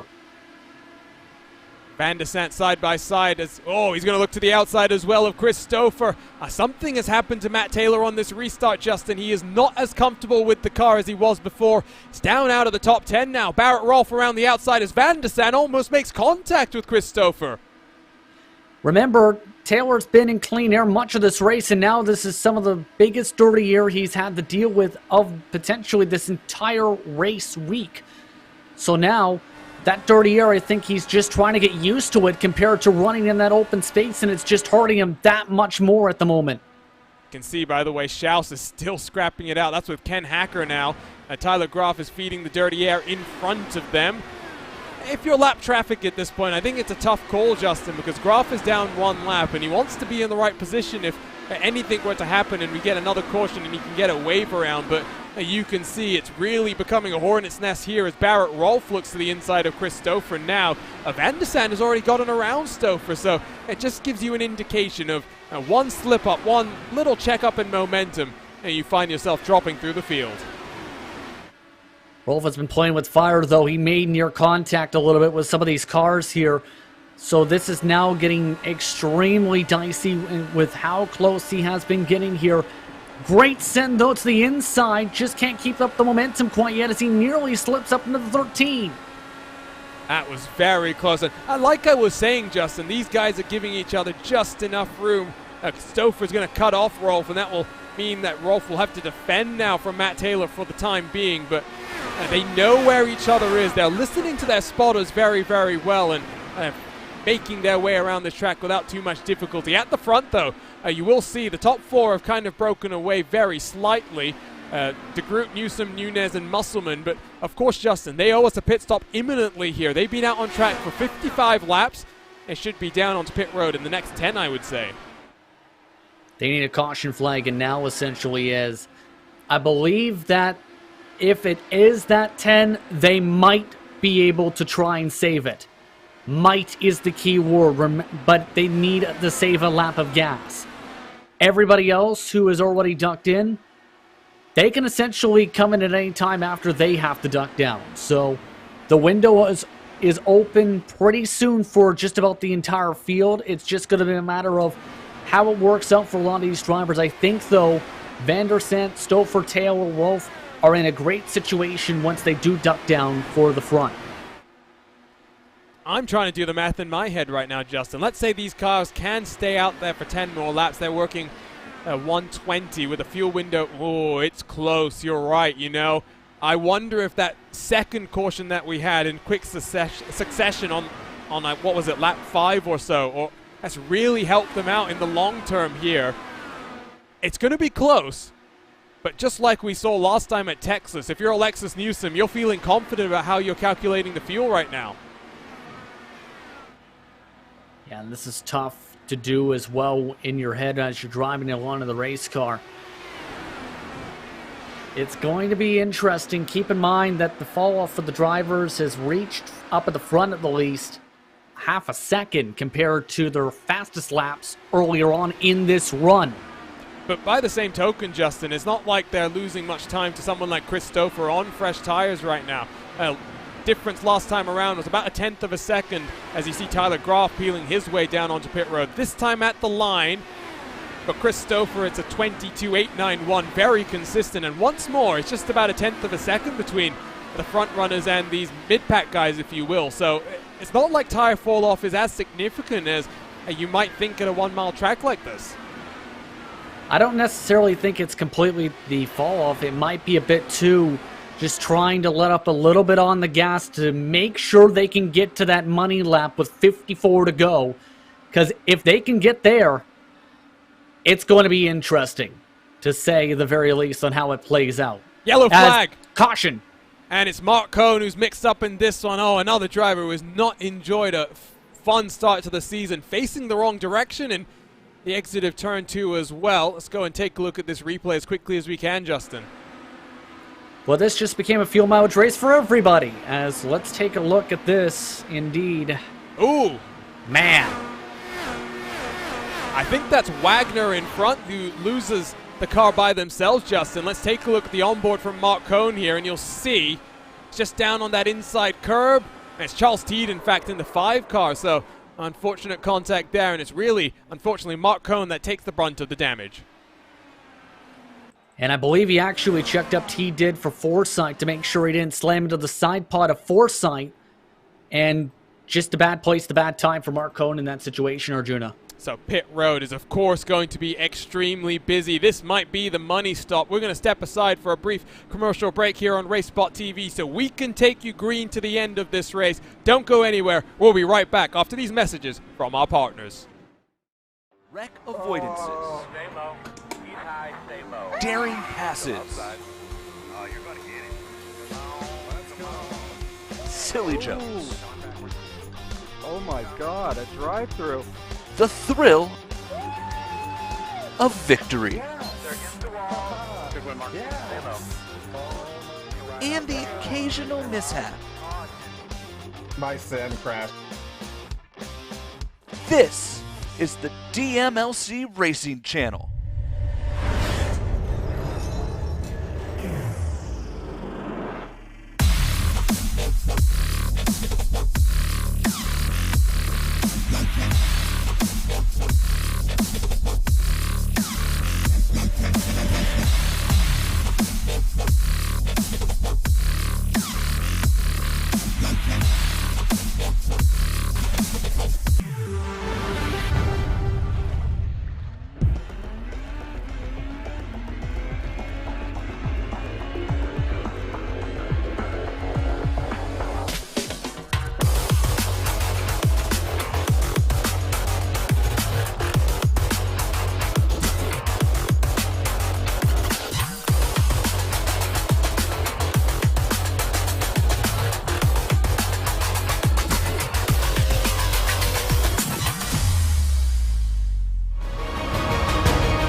Hello and welcome back to RaceSpot TV and continued coverage here in the Lionheart Speedway Series presented by DMLC Racing Channel. And round 3, the DMLC Racing Channel Milwaukee 175 strategy has been blown wide open with another caution on the day, the 7th so far. A number of cars electing to stay out, including Matt Taylor and Barrett Rolfe, two of the strongest contenders in the race so far today. We'll get back to green with just over 55 laps left in today's action. Taylor at the front took pole position and found himself struggling due to strategy. Now though leads once more as we get back underway, Justin Prince, with what's going to be a strategy race to the very end. And keep in mind, based on the numbers, even with the caution laps, just about everybody is still projected to be just above the number to make it to the end on gas. It's going to be close for the entire field. Just about everybody, including those drivers who stayed out. I think they're banking either on a caution flag or to try and hope that everybody's going to have to duck down and Wide take service contact. either way. It's De Groot, Nunes, Fowler. There's 7 cars getting mixed up in this one. There's still a car that's bouncing end over end. Dean Mole, Matt Wagner, Mark Cohn, Charles Teed. And oh, the cars out front, Justin, they wanted a yellow flag, and well, they've got a big one. Yes, this will get them to the end from here, but man, this takes out a lot of contenders. Have to feel for Nick De Groot in particular, who is playing a very strong race. But in the end, 3 wide, 2.5 lanes. Still, Chris Fowler in particular losing a ton of momentum. Nunez trying to force it down low, and around they go, a massive pile up in turn 2. And watch this super slow-mo. I think Chris Stouffer gets very lucky to make his way through. So does George Anzaldo. Trevor Malone ducks through a diving car. And might be some good onboard looks. You can see Cone actually locks it down. That's what happens to him, so no damage there. One more look at this one, Justin. Let's ride on board with Stouffer here and take a look. And you'll see the puff of smoke in front as we come through turn 1 at speeds in excess of 240 kilometers an hour. Puffs of smoke, nowhere for Stouffer really to go, no time to react. Unfortunately for Indiana's own, it comes out as well as he could expect. Essentially had to pick a hole, and he found one quickly with barely any time to react. But man, a lot of heavy hitters taken out in that situation. Big checkups in the back of the field as well. Seen massive pileups. I believe that's Paul Jenkins that also piles in there. Mark Cohn, who was just involved with the last caution flag, had to lock it down to try and stay out of big trouble. And so, well, we come back from that commercial break, Justin, to a completely new race situation then, because, well, what's happened to the cars out front as well? I'm not seeing where Matt Taylor is on my timing screen right now. 11th. So he has come down onto pit road. Just missed that on my timing screen. Barrett Rolfe has cycled out in 13th, along with Craig Forsyth and Joe Branch, Jeff Young, Eric Schaus, who also came down onto pit road. And this, Justin, has completely blown the race wide open. And race winner last time at the Texas Motor Speedway, Alexis Newsome, is back out front. And on strategy, is probably feeling quite comfortable right now. I still think it's tight. Even with the pace laps here on the gas, they might need one more caution flag. But right now, it's going to be interesting how Guyon plays this. An arrow look here. What happened here again? Bit of a checkup coming up as De Groot tries to go to the high side, Nunez to the inside. It's just never going to work is the problem. I think AJ Musselman is who sends De Groot flying up into the catch fence as well. But this type of stuff, I mean, let's see if we can jump on board potentially with Nunez at this point in time, Justin. It's an aggressive move down to the inside. And you can see, I mean, the momentum from De Groot is always going to take him to that part of the track. Here, this will give us the better look from this onboard, and you'll just see it's a very aggressive move. And I know we're early in these restarts, but he's already pinching himself all the way down to the curbing there, and I don't think Chris Fowler has necessarily done anything wrong. I don't think Chris Fowler expected him to still send it down there, if anything. There was a checkup, yes, but I think he expected to stay too wide into the corner there. Was a bit weird, that's for sure, but a couple of slow-mo looks at it, lights are back off on the pace car for what's now the 8th time today, Justin, if I'm counting correctly. Give or take, it's been an intriguing one so far, to say the very least. Strategy, again, the name of the game, but with 50 to go, oh boy, is it going to be big, especially for the 08, who still has to come down for one more stop to make it to the end, keep in mind. The 08, you're right, is guaranteed to owe us a pit stop. Newsome, though, will lead us back to green here at Milwaukee. 8 laps on the stint done. Fuel saving the name of the game. Victory last time at Texas. What can she do here at the DMLC Racing Channel, Milwaukee 175? Once more, a very impressive launch for our race leader. Chris Stouffer has to fend off a challenge from behind. It's his teammate down to the inside for Tony Schowen, your championship leader. Ken Hacker holds on to 6th position, though. Justin, I think we are going to see this restart just as chaotic as the last one was. The intensity level definitely starting to really pick up. That's got to be the main thing for sure right now, because drivers' no points are definitely on the line. Positions are valuable and key, and it's going to be much more harder to pass from this point forward. But Newsome, keep in mind, got a great launch over the rest of the pack. Guyon and the rest of the grouping already behind by more than a second. Stouffer slips down the inside of Luis Gonzalez Nunez. His teammate will try and follow in just a few moments' time. Hacker slips down the inside of Nunez. There might be some damage, I think, to that number 14 machine, because it's not just off the pace, Justin. He is 1 second off the pace. Excuse me, a half a second off the pace. Not as bad as I thought it was. I just misread the timing screen there. Still significant, though, and it's still a good bit of dirty air being fed. How about Trevor Malone, meanwhile? We haven't talked about him all day. has been in the back half of the field parts of this race, is now in the conversation here as Nunez is really starting to bottle these drivers up. Nunez stayed out with the damage, I believe, on the left side pod. Yeah, you got a good look at it from this roll bar shot as down the inside here comes Barrett Rolfe trying to get up into the top 10 as well, and I do think he's going to be able to swing his way through the corner and indeed up in to 9th position once more. Gap between Newsom and Alexander Van der Sant, though, by the way, Justin, is now up to 2.3 seconds at this point in time. I wonder if this is Van der Sant doing some fuel saving. I wonder if at the same time maybe Newsom has realized that she cannot make it this time around and is on a slightly different strategy to what took her to victory lane at Texas. I think the lap times are going to be the telling sign. It's about a 1/10 of a second difference or so at the moment. And keep in mind that there is traffic for Van der Sant compared to the very clean air of Newsom. So that also, I think, adds a factor to be able to save a little bit. I think several of the others are definitely saving, though. Christopher, I would put in that grouping, for example, might be in the grouping. Tony Schowen, just to make sure they have enough, because it's going to be tight for those final few laps at this rate.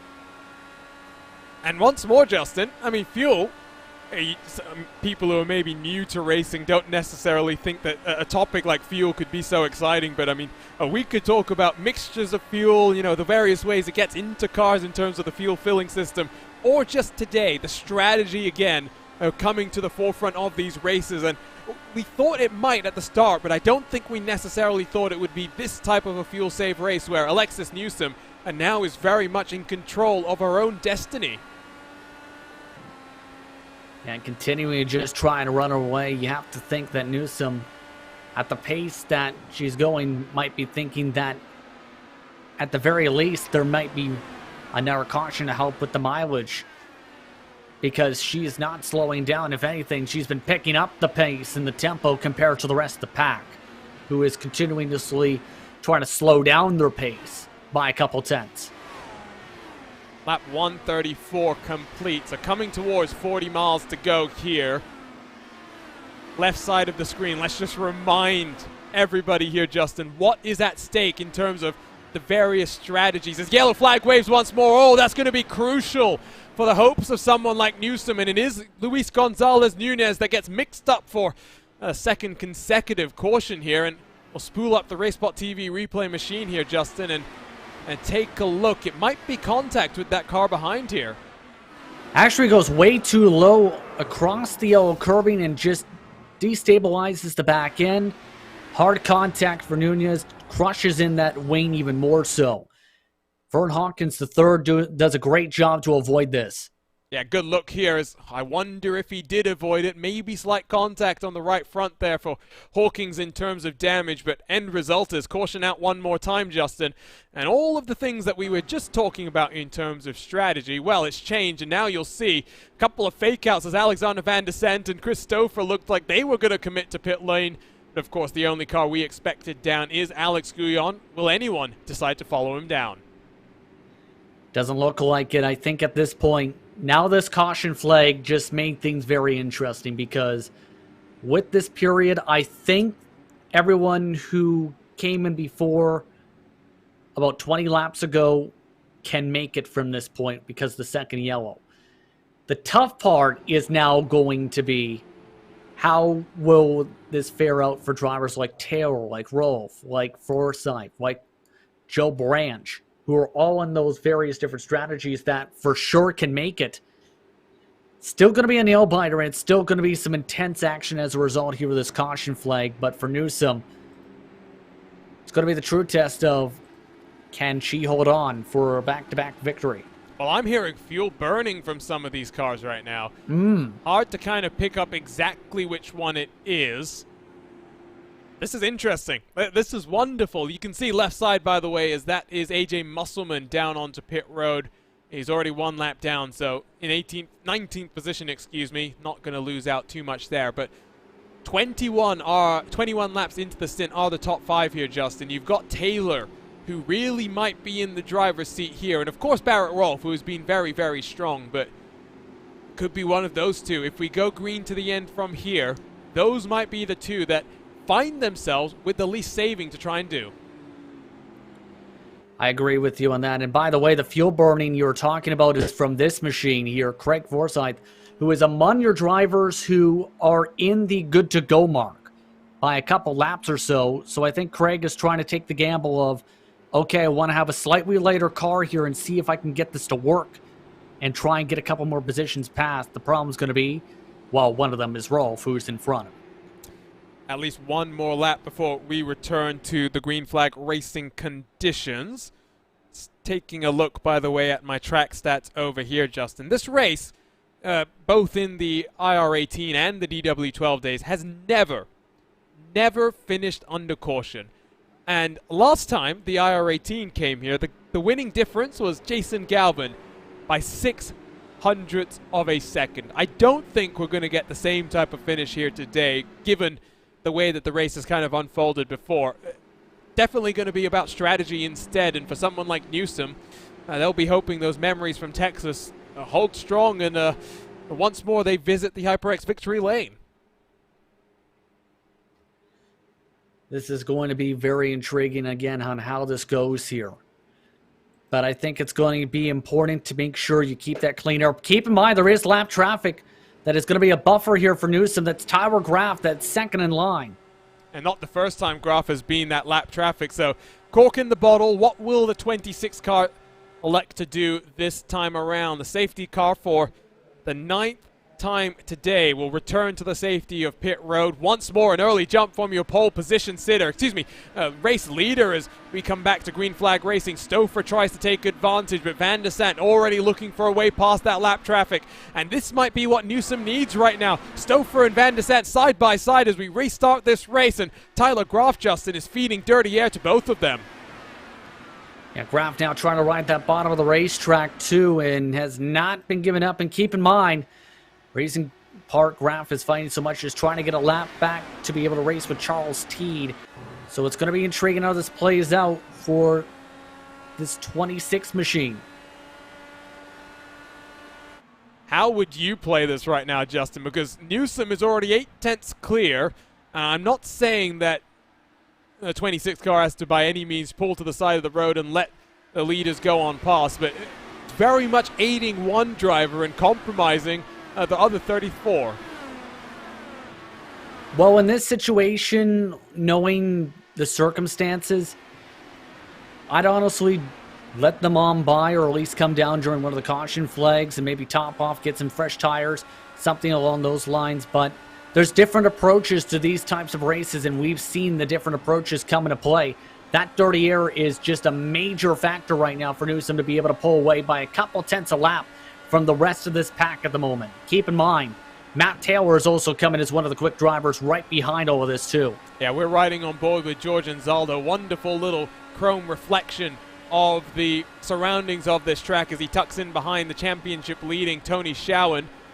Let's take a look at the front of that field now, because at 1.4 seconds adrift, still stuck behind Tyler Graf here, and Alexander Van der Sant is sniffing a podium. And Justin, after what happened at Motegi for Van der Sant, I have a feeling he's not going to let this one go easy. He's going to fight tooth and nail.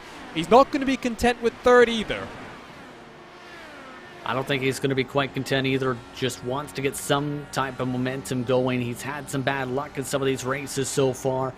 This has right now been one of his best runs this season. It's just a matter of trying to fight that air wash at this moment, and you can see just how much it's pushing him up the track.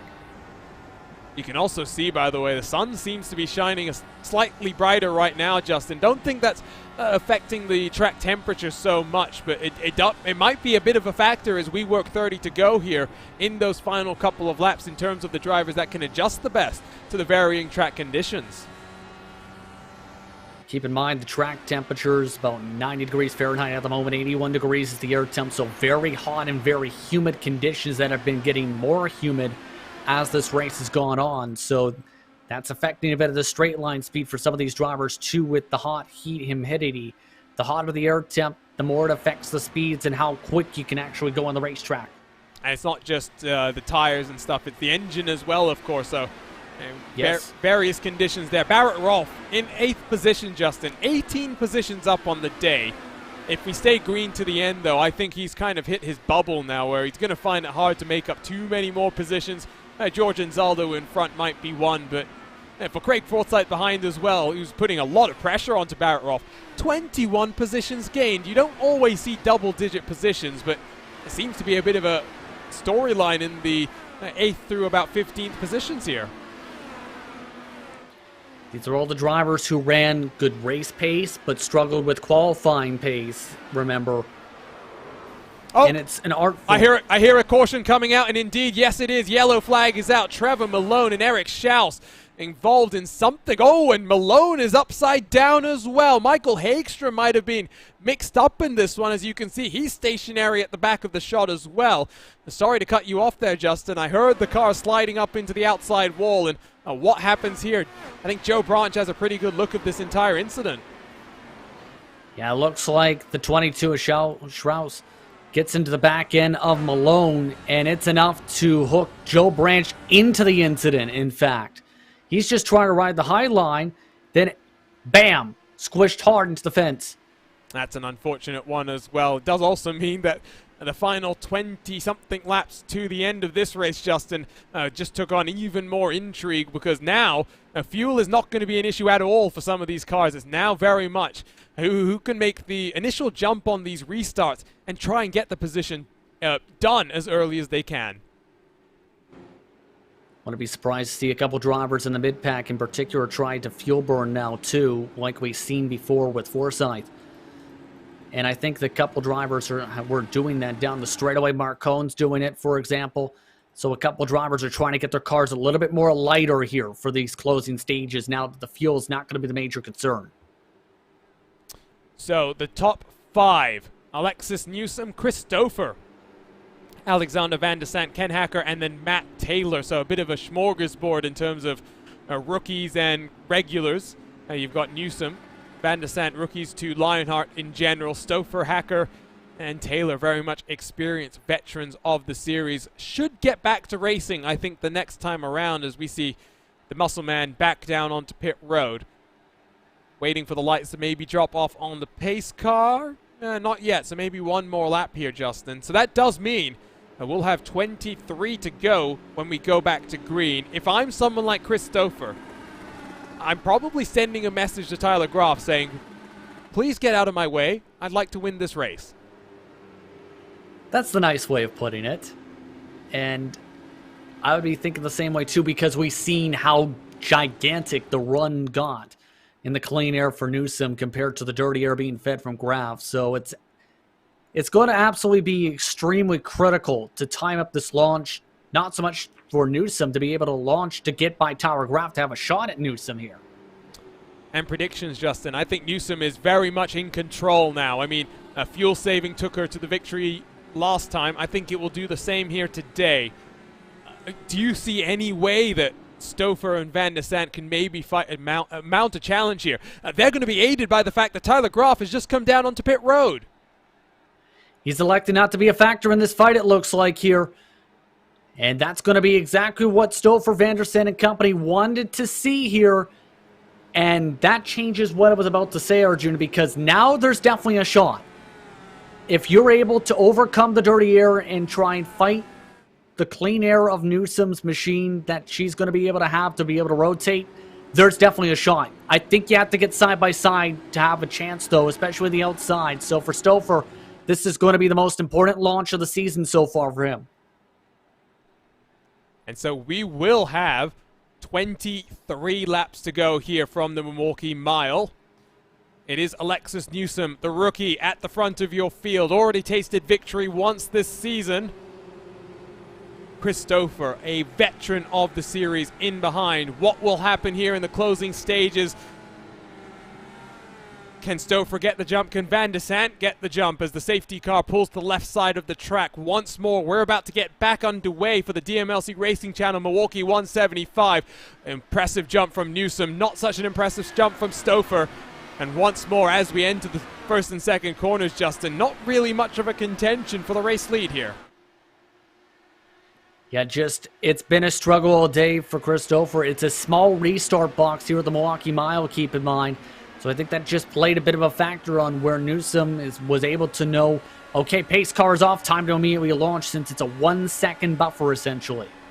On board with Jordan Zaldo, who's working side by side with Barrett Rolfe. We have a sim experienced driver profiled for the series organizer. 90 starts, 17 tops 10s, 6 top 5s, and a solitary victory and a solitary pole. Obviously part of the leagues since the first round at the Michigan International Speedway. First victory had to wait until season 3, and now back in the DW12. I wonder how long it will take him to taste victory once more. He does sniff, though, potential top 5 opportunity. Back to the front of your field. Half a second separates Newsom and Stouffer. Van de Sant well and truly on the heels of the number 13 machine here, Justin. 20 laps to go, 19 as we cross the line, and Newsom looks once more in control. It's been that way. Whoever's been able to get the clean air has been able to control the momentum and tempo by up to a tenth a second a lap, it seems. Just seems to be the way this car drives, as well as how this track drives here on the short tracks. It's not going to be easy, though, to keep this lead up, though. Keep in mind, Newsom continues to be the fastest car on the racetrack. Proving the importance of clean air as Stouffer dips 2 wheels below the white line there, just trying to cut the track that little bit more, find the opportunity to build up the speed. Estimated about 6 minutes left, and we'll find out if a rookie can once more take victory. And while the series regulars, Justin, have been on the podium, I mean, Tony Schowen has finished on the podium in the first 2 races here. What is it about these rookies that have rocketed their way to the front and really found a home here in the Lionheart Speedway Series? I think it just comes down to their way of rising to the ranks and being able to learn about these tracks and learn about their competitors and get into the right situations to be able to learn. Because if you're able to find someone to latch onto, or a group of people you can latch onto to learn, then you're in a great spot to be able to develop as a driver. And several of these competitors, I think, have done that throughout the racing careers to put themselves in a situation to be contenders here in the Lionheart Speedway Series. And we've been seeing that all season long, where I think they're definitely going to be drivers you'll see sticking around and be talking points for the next couple of years at least or so here in Lionheart competition. It's not just Lionheart competition. I wonder, as we walk towards and creep our way towards the month of May as well, if some of these drivers will be making appearance in the various 500-mile race broadcasts that iRacing and RaceSpot TV will once more come together to put on. First, it's the fixed 500, then the main event itself. Inzaldo around the outside. Forsyth gets on path for 8th position.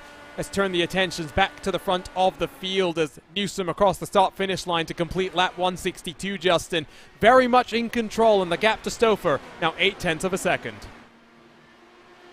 Stouffer is starting to reel in Newsom a little bit, and here's the big part. AJ Musselman is up the road, and there's a chance that feeds dirty air to the race leader, and that's going to be the true test. If Newsom ends up having trouble passing by Musselman, then this could be where Chris Stouffer has a shot. If Musselman lets on by Newsom quickly, then this may be very difficult for Stouffer to have a shot. It looks like they're going to be letting him go. Let's see if the same thing happens for Stouffer. He gets a bit more dirty air as Musselman will try and, I think, get out of the way. Oh, no, Stouffer loses time. There is definite time lost there from Stouffer. Door open for Van de Sant, who slings it down the inside. Indiana Zone trying to hold on to that second position for Adrenaline Motorsport. But Van de Sant is up into second position now, Justin, as we've got 10 laps to go at the start-finish line. And Stouffer's not going to be happy about that one, because I think the reason there was such a big checkup was I think that Musselman was just trying to get to the very bottom, to the inside, to let by the leaders. Problem is, Stouffer's already committed to the bottom. Absolutely huge moment to reach him there, and now has set up a dramatic fight for second. This is exactly what Newsom wanted to see.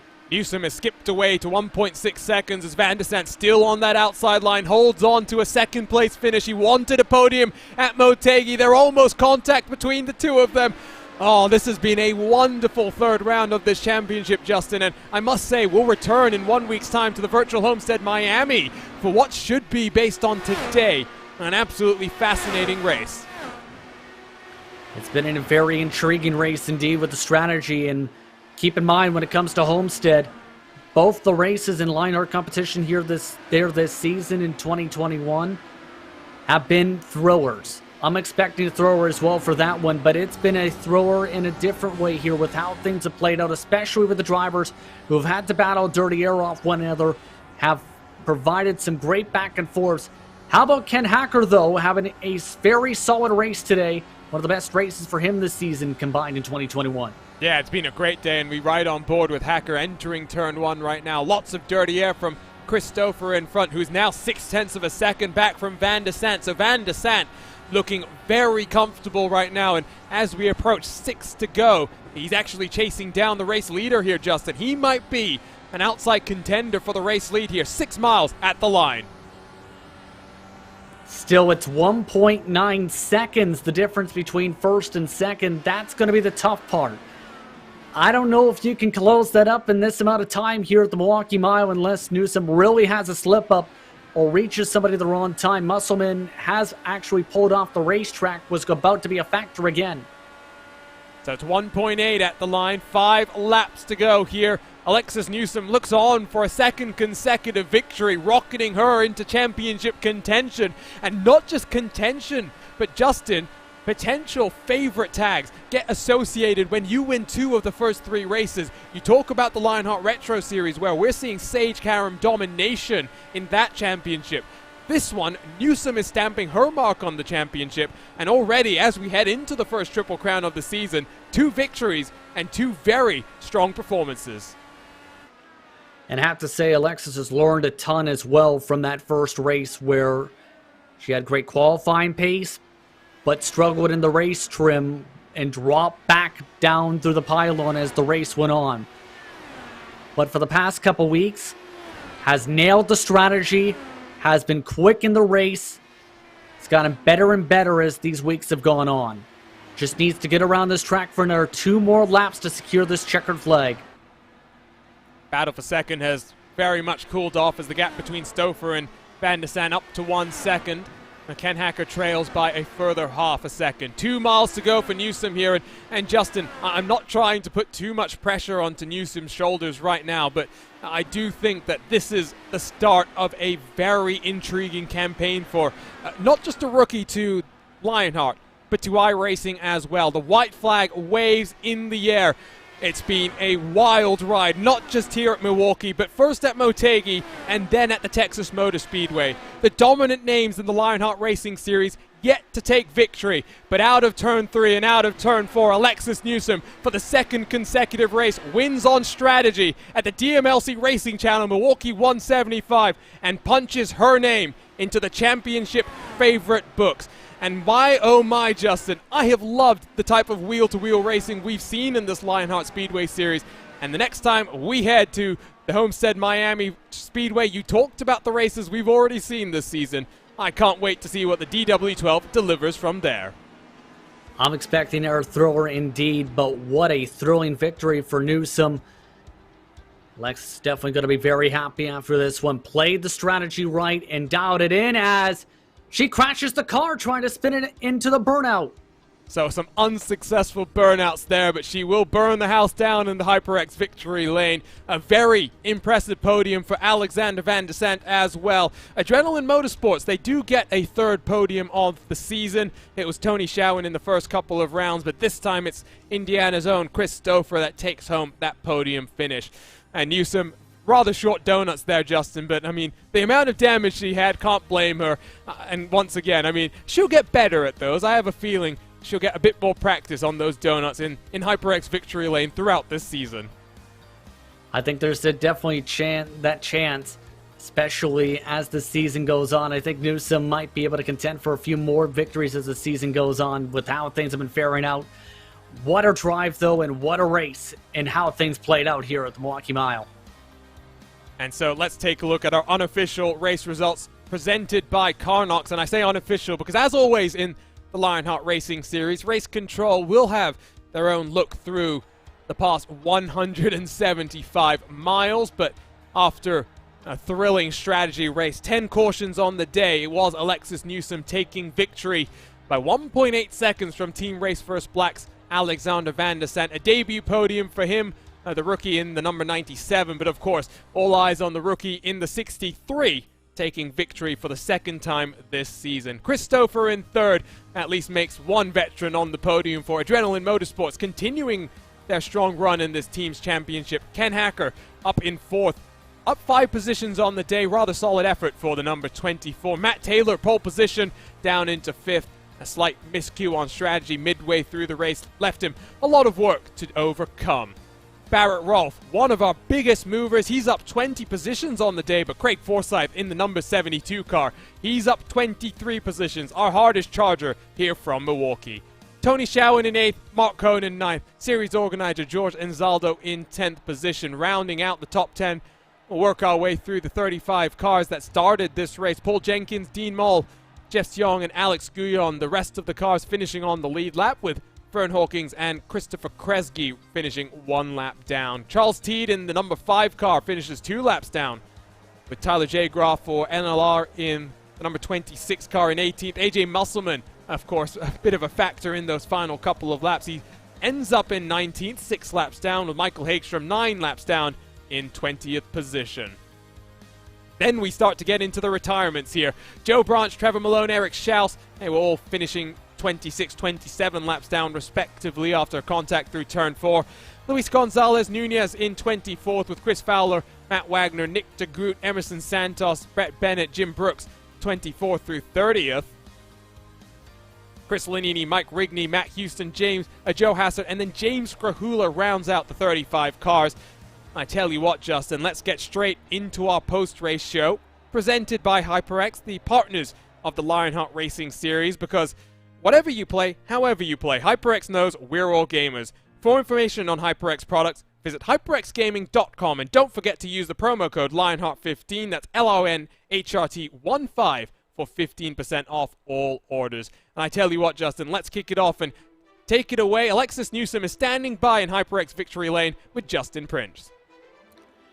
Alexis, you've done it again. You've won this time at the Milwaukee Mile. Dialed in the strategy just right. How are you feeling about your race tonight, first of all? Well, I feel really great about that. I was not confident at all going into. When it came to this race, what was kind of going through your mind when the caution flag started flying and you tried to dial in that strategy to figure out, okay, is this going to play out in terms of a fuel mileage race? What was kind of going through your mind in those closing stages? Yeah, when me and Nick DeGroot, my new teammate, stayed out there, we were counting on a lot of cautions, and we were both on the same strategy, and it ended up working out.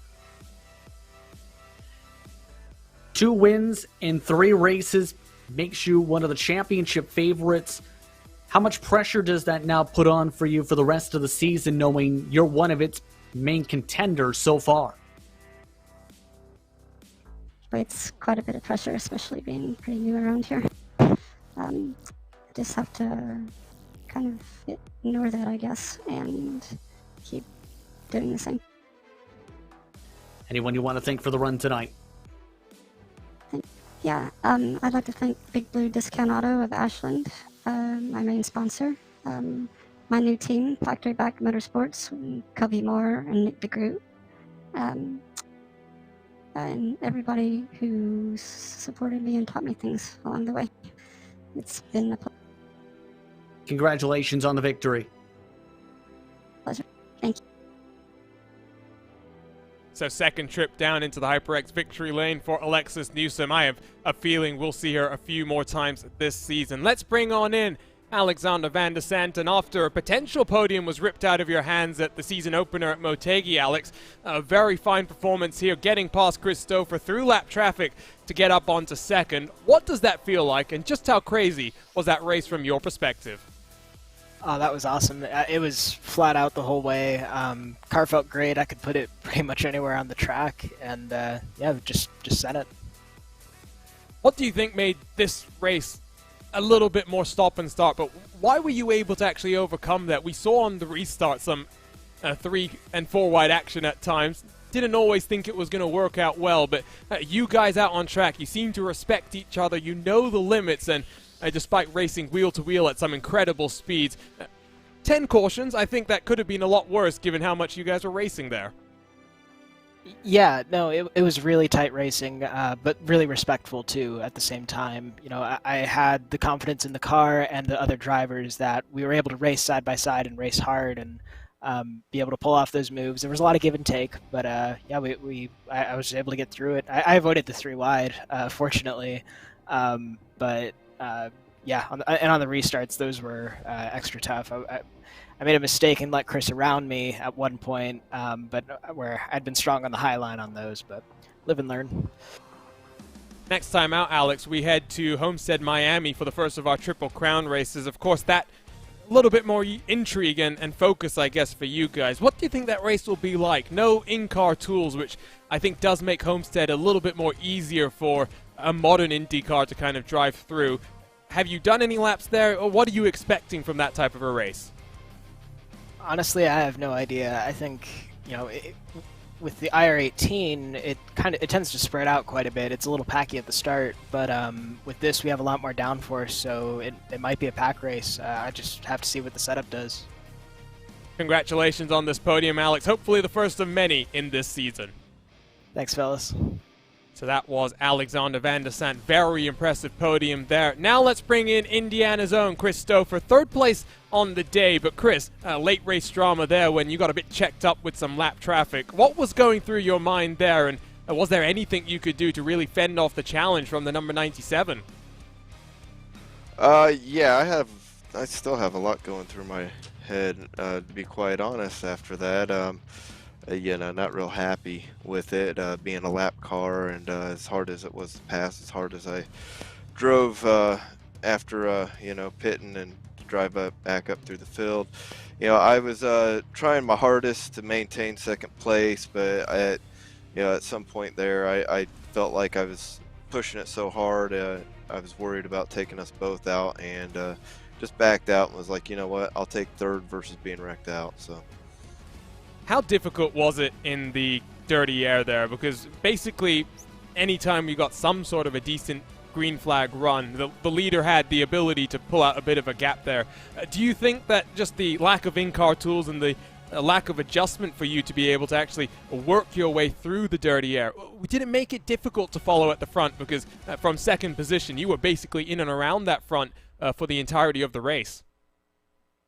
Yeah, you couldn't pass the leader. I don't know that tools would have helped a whole lot. I mean, then we're talking, you know, maybe open setups, and that's a whole different ball game, you know. So, yeah, you couldn't pass the leader, as you saw with me falling in 2nd for a majority of that race.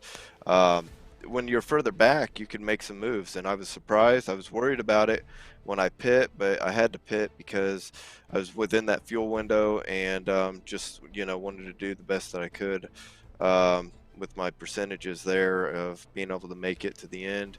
I mean, that all played out very well, and I was really surprised I was able to make moves further back in the traffic and come up through the field again, and hopefully, you know, ultimately bringing it home 3rd. So can't be too upset. And good points for the team as well. One final question, Chris. You talk about percentages there in terms of the strategy. In a race where it's quite stop and start, and you know you had cautions separated by sometimes just laps, because we saw a few cars having issues getting back to racing speed and getting the power down. What does that do in terms of that strategy mindset? How are you thinking about that, and how does it help having teammates like Joe Branch and Tony Schauen, who are also very experienced in terms of, you know, this pit strategy game that you guys all have to play in these races? How does it help having that type of inter-team communication?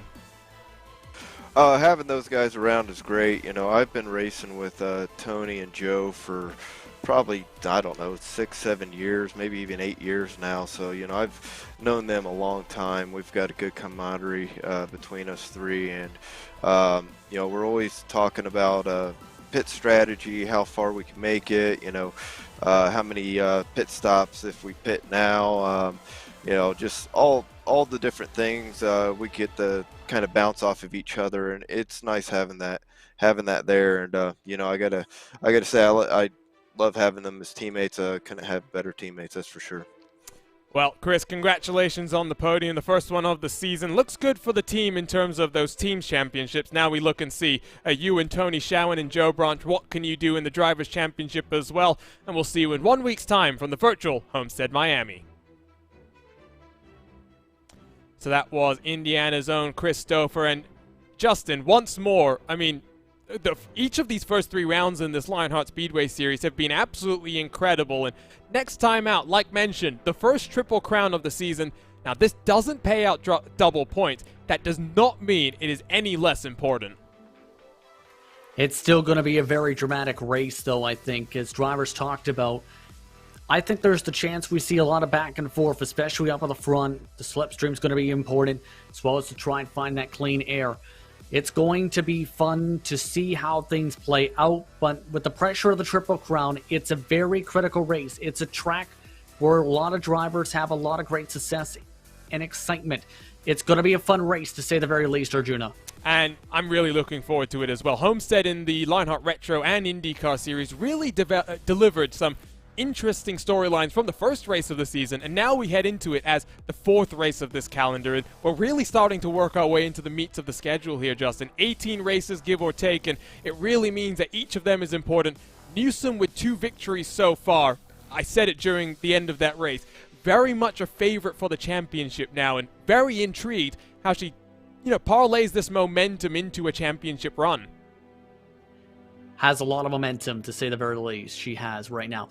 And that's the important thing, is keeping that momentum up. It's going to be difficult to keep on trying to perform at this level, but I think she's got the ability to be able to do it at Homestead. I think she's got the ability as well to do it for much of the season, as we've seen so far. Very confident as a driver, and she has very good reason to be confident after the start. 2 victories already, and indeed it's rookies that have stamped themselves at the front of this championship. That's going to do it, though, for our coverage here from the Milwaukee Mile and round 3 of the Lionheart Speedway Series. Some thank yous to get to, though, first, because there's a lot of names that help the Lionheart Racing Series, powered by HyperX, get to where it is today. And indeed, let's start with the title sponsors of today's series. It is the DMLC Racing Channel, because if you're looking for entertaining sim racing content, look no further than the DMLC Racing Channel. Follow former Lionheart Retro Series Driver of the Year Mark Cohn's racing escapades as he battles for wins and avoids wrecks with cat-like reflexes, all while providing commentary sure to make you laugh, cry, or both. Follow along by subscribing to the DMLC Racing Channel on YouTube and like his Facebook page at the DMLC Racing Channel. The Lionheart Racing Series is powered by HyperX, makers of premier gaming gear like the legendary ultra-comfortable Cloud line of gaming headsets. Whatever you play, however you play, HyperX knows we're all gamers. For more information on HyperX products, visit hyperxgaming.com, and don't forget to use the promo code Lionheart15, that's LINHRT15, for 15% off all orders. The Sim Experience AccuForce Pro V2 is the premier professional simulation racing steering system. The key to its incredible realism is the groundbreaking direct drive motors control system, providing a driving experience that's second only to the real thing. For more information on the entire Sim Experience ecosystem, visit simexperience.com. For sim racers, the Butt Kicker Gamer 2 or Simulation Kit has the missing driver-to-car connection, providing more realism to your sessions. By accurately responding to in-game audio, you can feel the track like never before, providing increased vehicle handling and faster lap times. Are you ready for the most immersive experience in sim racing? For more information, visit thebuttkicker.com, and don't forget to use the promo code LION2021 for 20% off all orders. Minus 273 is the premier name in karting gloves. Their industry-leading gloves are super lightweight and durable, made of breathable polyspandex. Whether you're a kart or sim racer, Minus 273 gives you the control to reach victory lane. For more information on Minus 273's full line of gloves and apparel, visit minus273.biz, and don't forget to also use Minus 273 LHRS15 for 15% off orders. And those are just the main names. There is a whole crew that helps out on the back end for the Lionheart Racing Series. You've got series organizer George Anzaldo, David Cordy, Mark Cohn, and oh so many more. The names up on screen as well, they all help power the Lionheart Racing Series, and you can head to lionheartracingseries.com to learn more about the various names up on your screen and the 3 different competitions that the Lionheart sanctioning body organizes on a weekly basis. We will be back in a week's time from the virtual Homestead Miami Speedway for more of this wonderful action in terms of Dallara DW12. If you want to see more classic machinery, though, the Lionheart Retro Series heads now to the Canadian Tire Motorsports Park for round 4 of that championship as Sage Karam Domination heads north of the border to see what the Coanda driver can do. Today, though, it's about Alexis Newsom once more in the HyperX victory lane as 3 rookie victories this season have shaken up the running order. We'll be back on RaceSpot TV in 1 week's time for more continued Lionheart Racing Series action. But for now, goodbye and so long from the entire team behind me.